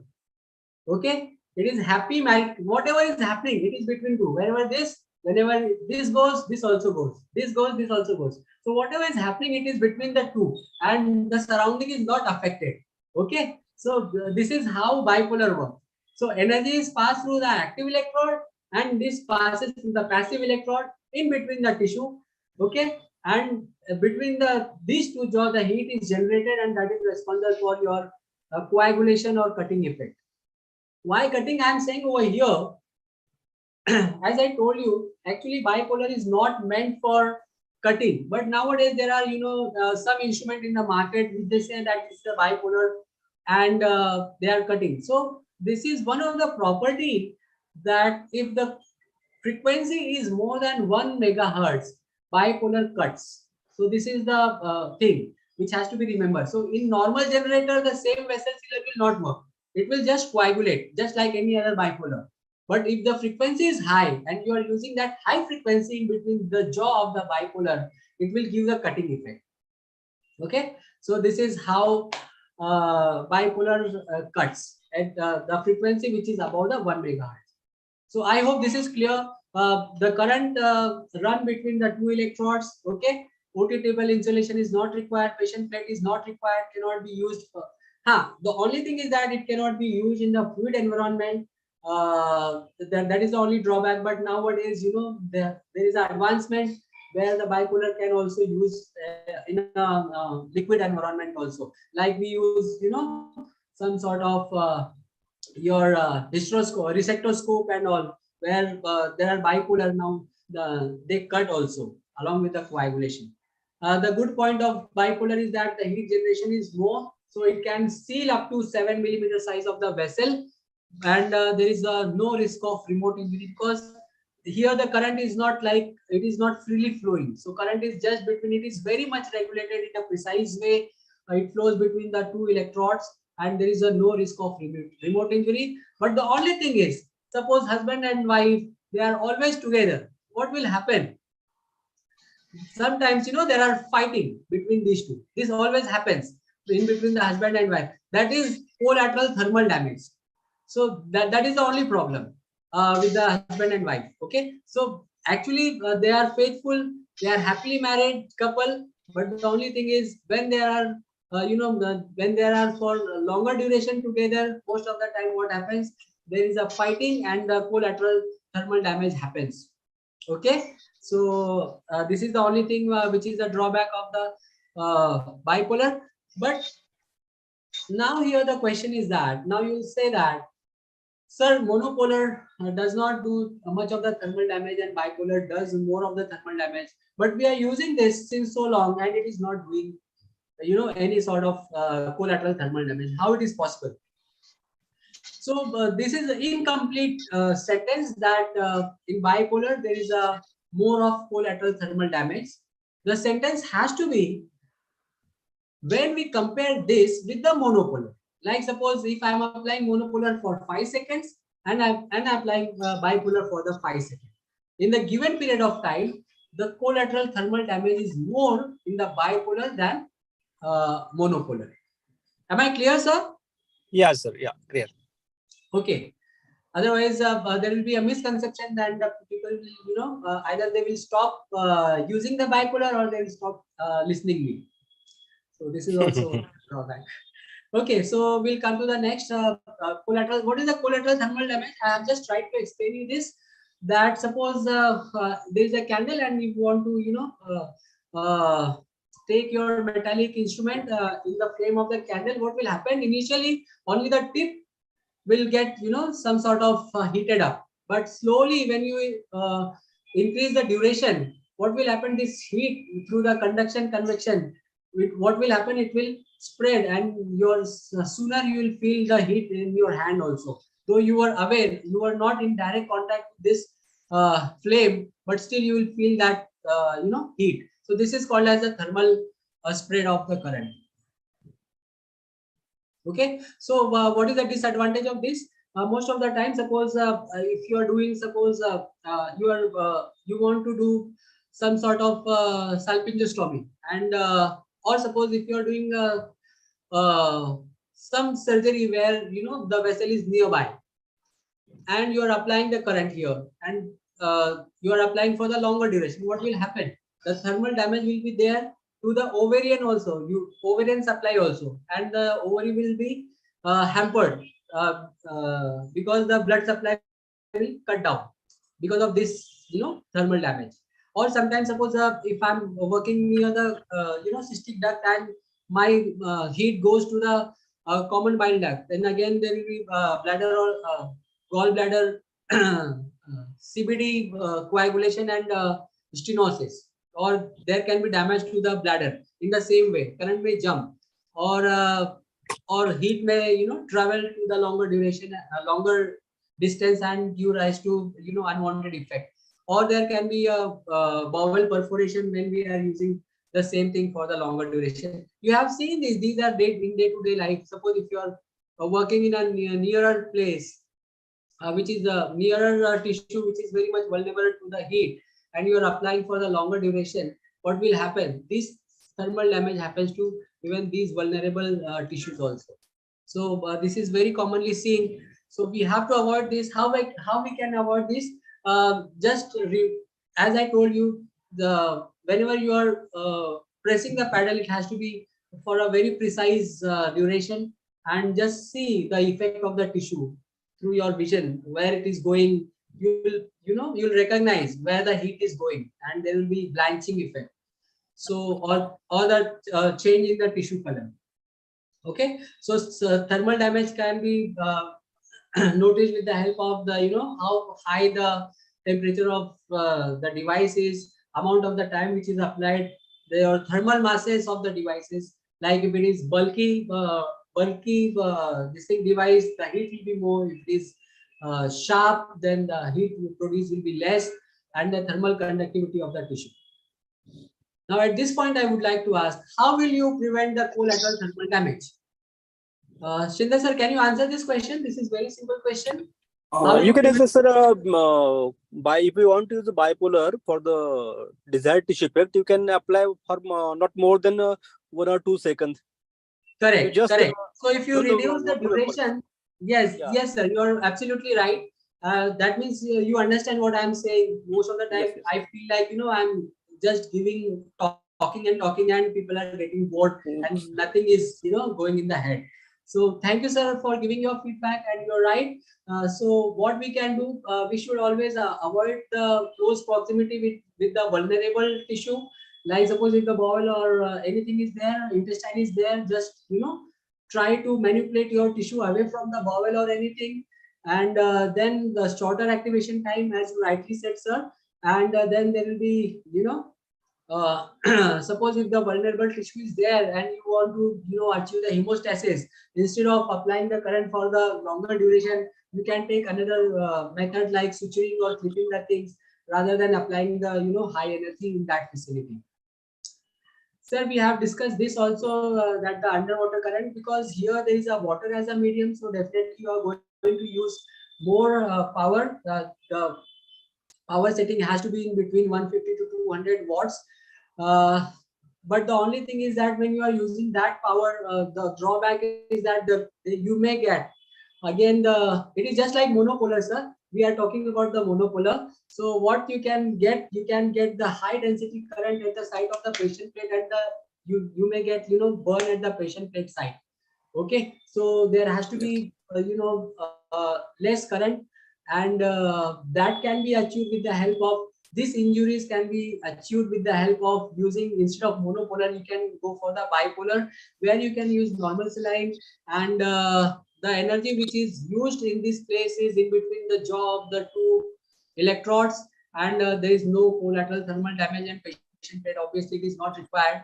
At the same time, when we are using the bipolar in the resectoscopy or something, what we can use the normal saline instead of the glycine, and it avoids the unwanted effect of fluid overload or toxic effect of the fluid. So bipolar electrosurgery is definitely, it is more safe than the monopolar electrosurgery, which used to happen in earlier time. Now, quickly we'll cover the some of the hazards of the electrosurgery. We have seen the effects, but now we are going to see some of the side effects. So there are something like active electrode trauma, then current diversion, dispersive electrode burns, and the smoke inhalation. So smoke inhalation, we know, sir, that whenever we are applying more of the current, the charring effect is there and a lot of smoke is generated. Earlier, we used to see that suppose if the smoke is more, we used to think like the machine is good quality and it is, it is giving that means it is very powerful. But now we know why the smoke is there. I mean, it is the fault of the machine and it is not the positive point of the machine. So we should not get much of the smoke with the good quality machines. Yes. And then we come to the active electrode trauma. So there can be overshooting or there can be insulation failure. Overshooting, like suppose if you are using a monopolar to one side, suppose if you are doing colpotomy and you lost the touch from the side where you want the desired effect, and you are pressing the pedal and your cautery, not cautery, your monopolar, this hook is not in touch. Bowel. Yes, so there you will get the undesired effect, then bowel perforation. That is called as overshooting injury. So it can go anywhere. At the same time, if there is an insulation failure, you know that all of our instruments are insulated with a non-insulating material. If there is a breakage in these insulating material and you do not recognize, because most of the time you see only the tip of the electrode, and suppose the and the breakage in the insulation is there at the at the site of site where it cannot be visualized every time. So there can happen some of the injury. So that is called as the insulation failure injury. Another is the current diversion. It can be because of the alternate ground side burn. What I mean by this, suppose there is a metal, some sort of metal which is worn by any patient and we do not remove. So current flows to the direction of the least resistance and you may get this unwanted injury. Or sometimes what happens that your patient OT table is not insulated properly, your floor is not insulated properly, so the current can move in another direction, which gives rise to the unwanted injury. And then there is a direct coupling, indirect coupling, and capacitive coupling. We'll just come to this point in coming slides. And then there is a dispersive electrode burns, which we have already covered in the previous slide. So only a few things we'll see here. One is the insulation failure, which we have discussed earlier, sir. Through my pictures, you can understand it better. Nothing to explain much. The same thing is with this. You can see this, sir. These where the current is jumping through the broken down the insulation part of this electrode. So from there, the patient can definitely get injury. So now these injuries were very frequent in India. Actually, most of the time, suppose when we are working outside the India, there are disposable instrument, and once the instruments are used, they get disposed of, and for the fresh patient, fresh kind of instruments are open every time, because everything is ensured there. Here in India, because of the low budget of the patient, we keep on using the same instrument again and again. And when we are autoclaving or applying some sort of material to sterilize these electrodes, sometimes there is sometimes I have seen this practically, that if you do not wash your instrument and you give it to your assistant or any Aya Maushi or something, I have seen that they will scrub this with the scrubber or with the help of the brush, or sometimes metallic scrubber. So they will scrub it to clean it properly. And in that case, there are some fine breakage of these insulation material, which you may not recognize because it's very fine and may leave you in a troublesome position. So just to avoid this situation, now there is something called as a active electrode monitoring system, which you can see over here. So in between your electrosurgical unit and your electrode, this monitor is there in between. And as soon as you switch on your electrosurgical unit, it just completes the circuit, and it finds that if it finds that there is any blockage in the insulation of the electrode, it will give you alarm. And if there is any capacitive coupling or something, it will give alarm. So by using this, most of the time you can just avoid these kind of unwanted, untoward effect, Undesired of the effects. blockage of the electro insulation. Am I clear, sir? Yes, absolutely. Yeah. Okay, sir. These are the So very common mistakes which can be avoided. yes, so this is the the purpose. The motto of our lecture is that we should use the electrosurgical unit very efficaciously, but very safely also. Safety is also very important. So now we are dealing with the safety part. So this is a patient side plate one, which we have already seen, sir. How does this happen? Then direct coupling, we have seen that your active electrode is in contact with your any uninsulated, like suppose sometimes you are using the suction and you are using the monopolar also.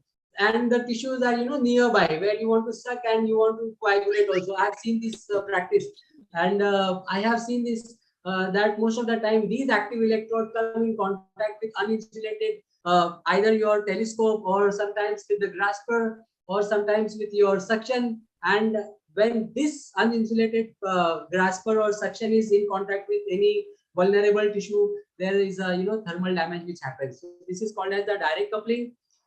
And then there is something called as the capacitive coupling. So now, sir, this is slightly difficult to understand, but I will try to make it very simple. What is capacitor? Capacitor is just like, there are two plates which are in the electromagnetic field. One is positive and one is negative. So what happens? Suppose if I am giving electricity to active this plate, what happens? There is a medium here, and then there is a passive plate. What will happen?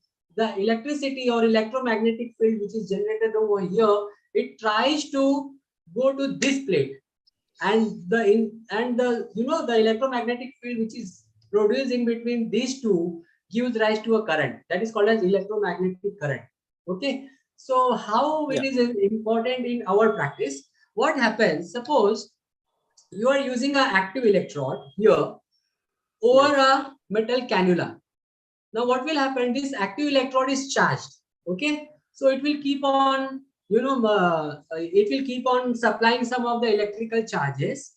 And what will happen? That charge will come to your metallic electrode, and because patient plate is there, now these electrons which are passed to these trocar site or cannula, they will pass through the surface area of the skin of the patient, goes back to the patient plate, and again the current is diverted towards the generator. So this is a circuit which is formed.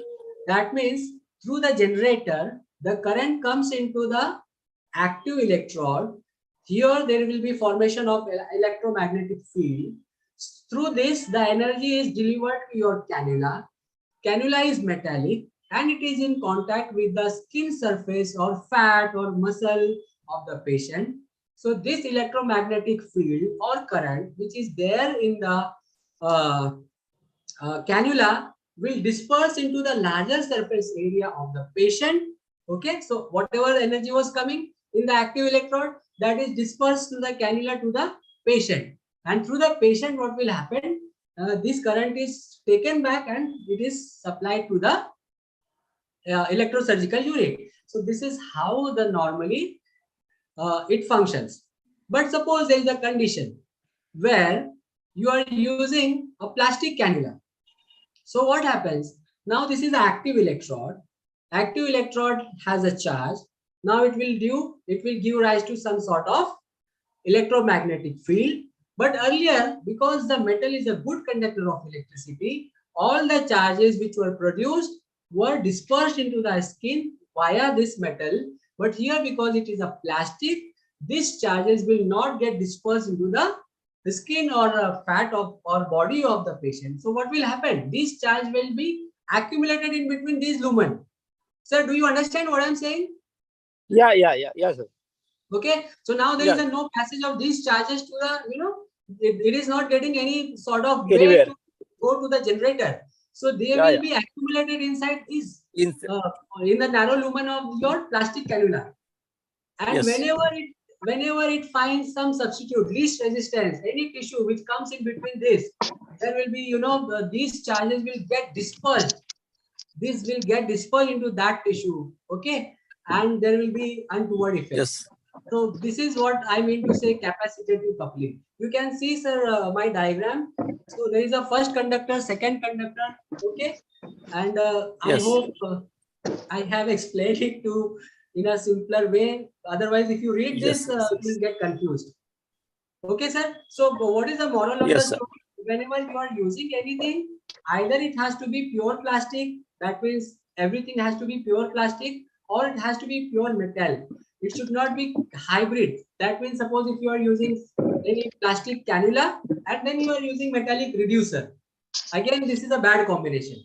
Okay. Yes. So this is how this capacitive coupling happens, and there is an untoward burn injury or other remote injury which happens.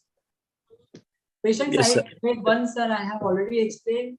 So what is the moral of the story? Why we are discussing this, and what is the take-home message? So anything, whatever we are using, the motto is to prevent the thermal damage. How it can be prevented by examining carefully the insulation of your laparoscopic instrument.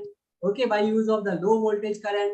The current has to be intermittent. It has to be less than 3 seconds, and should not supply more current into the interrupted circuit, and do not activate the electrode close to other instrument which we have seen just now. Use of the bipolar coagulation whenever it is possible, and bipolar current, and then do not hybrid, cannula and reducer, or your electrode and reducer. It has to be either pure metallic or it has to be pure, plastic material. And always use the most modern technology. As I have explained you, there is a REM technology which detects any default in the patient plate contact, which gives to prevent the patient site, plate site burn. Or if there is there is something called as active electrode monitoring system, which is used to detect any capacitive coupling or direct coupling or insulation failure, which may lead to the untoward effect. And so the technology has to be used. The frequency of the current has to be more than 100 kilohertz, maybe in the range of 500 kilohertz to 3.3 megahertz, and use of the lowest possible power regulation, and keep the best possible visualization of the operating field. Should not be all the vision has to be whenever you are doing any laparoscopic surgery. Just see that maximum length of your electrode has to be under vision, just to avoid capacitive coupling and all. And so what is the conclusion? So conclusion is that the safety of the electrosurgery comes from the understanding of the basic principle which we have discussed now, the tools which we are going to use, the effect on the tissue of these tools or the current, that is very important. The area exposed to the thermal damage has to be considered. It has to be always under your back of mind that what is there in the vicinity, what you are doing, where you are discharging the current and all, and the kind of damages which may happen due to the mishandling of the electrosurgical devices. It has to be back in your mind when you are using these electrosurgical devices. So to conclude this, this is the only statement which holds true, that it is always the driver who has to be in the control and not the other way. So when you are driving, you have to be under control. You cannot blame your the person who is under your car. Okay, so being a driver, being a surgeon, you are a driver and you have to be under control rather than blaming other persons for your mishaps which has happened. So this is how I have ended my talk. If there is any question answer, I'm always open to that. Sir, thank you very much. If there is any question, I'm there. If you can ask any question, I'm open to that. Hello, Ajay. Yes, sir. Very, very, very much. Thank you, sir. It was a very, very nice talk. I have a few questions. Number one is, does the metal clips cause burn? Metal clips in terms of what, sir? Suppose if you are applying a metal clip and you want to, touch the clips. Actually, whatever metal clips we are using, they are titanium made, and mostly they are bad conductor of the electricity. So these are very unlikely because they are bad conductor of these are the inert material which are bad conductor of the electricity. Okay. Thank you, sir. Sir, he is asking. No, I think he is asking for towel clips. Yeah, sir. I was asking about towel clips. Towel clips. Yes, definitely towel clips. Yes, this may happen, and I have seen this kind of injury. So that's why whenever you are applying the towel clips, it should not be in contact with the patient. It has, there is a covering of the our towel sheets. Okay, Yeah. so that there is some kind of insulation which is there, and also one thing one should remember. We have seen this, that whenever we are touching any kind of naked wire, we get the electrocution. But when some sort of any bird is sitting on a high voltage electricity wire and they are not getting current, why? Because they are not getting any earthings. As soon as there is no earthing, there is no completion of the circuit, electrocution will not happen. But as soon as they get earthing, there is a passage through which the current can flow through, definitely a burn can happen. I hope I'm clear. Thank you very much, sir. Sir, can you use cautery on skin also, skin incisions? Yes, definitely. See, whenever you are using, suppose cutting current, whenever you are using cutting current, it has very less thermal damage. So whenever using pure cut, you can definitely use it for cutting of the skin. I use it very frequently. Instead of the blade, most of the time, I use for coring or for giving any incision.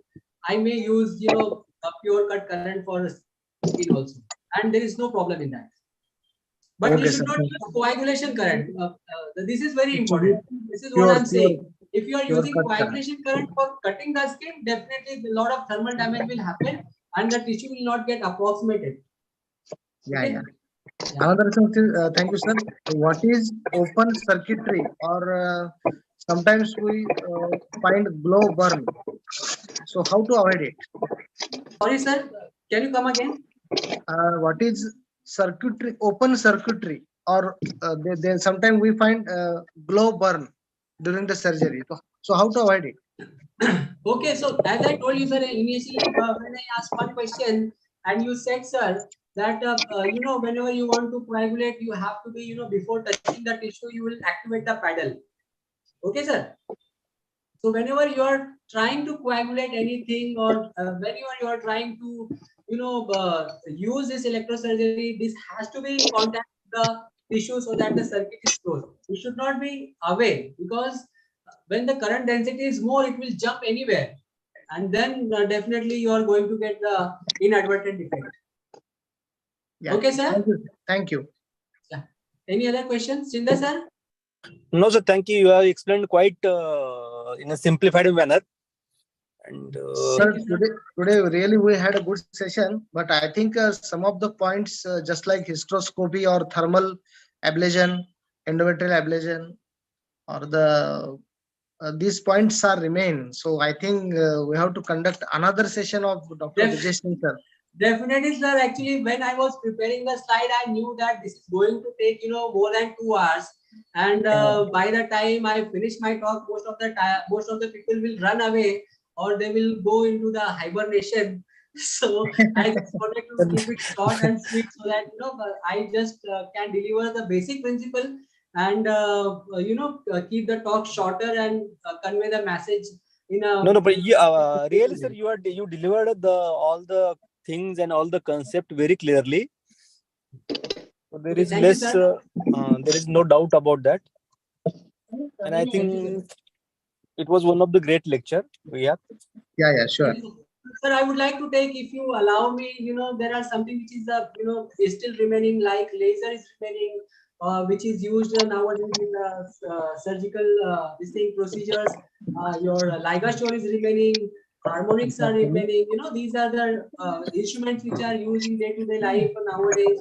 Your bipolar instrument that is also remaining. Wonderful. But since I knew that this is going to be a lengthy lecture, I just wanted to keep it short, and I did not cover this. But if you give me Sir, another, you covered I the, will sir, cover our all these lecture is leftover about topics. basics of electrosurgery, and that you covered very beautifully. Yes, sir. Yes, sir. Next time we'll keep advanced electrosurgical units, newer surgical units. So that time we'll cover all the remaining part. Definitely, sir. Sure, sir. I'm always ready. I'm very, enthusiastic in delivering the lectures. Sort of, if anyone can get benefited out of my these words, definitely it will be very rewarding for me. Sure, sir. Sure, sir. Sujit Thank sir, you would very you much. like to conclude or Yeah, you can conclude. You can conclude now. yeah. So I am very much thankful today to Dr. Brijendra Singh sir. You have explained all these topics who are actually part of electrophysics, I may say, and almost all the people forget this part during their PG curriculum or day-to-day practice. So I'm very much thankful to Dr. Vijay Singh sir, who have explained all these things with simple examples. It was actually a difficult part. So we would like to hear you in future also, as well as we would like to work with you where we would like to see your surgeries. And I'm also thankful to NIMA OBGY Central, Dr. Kamini Diman madam, Dr. Priyanka Nakade madam, Dr. Vishnu Bhavane sir, as well as Dr. Ashutosh Kulkarni sir, and also to the technical team who helped us a lot, Dr. Suhas Adlikar sir, President NIMA OBGY Maharashtra, and Dr. Utane sir, and also to the participants who patiently were present till the end of the session.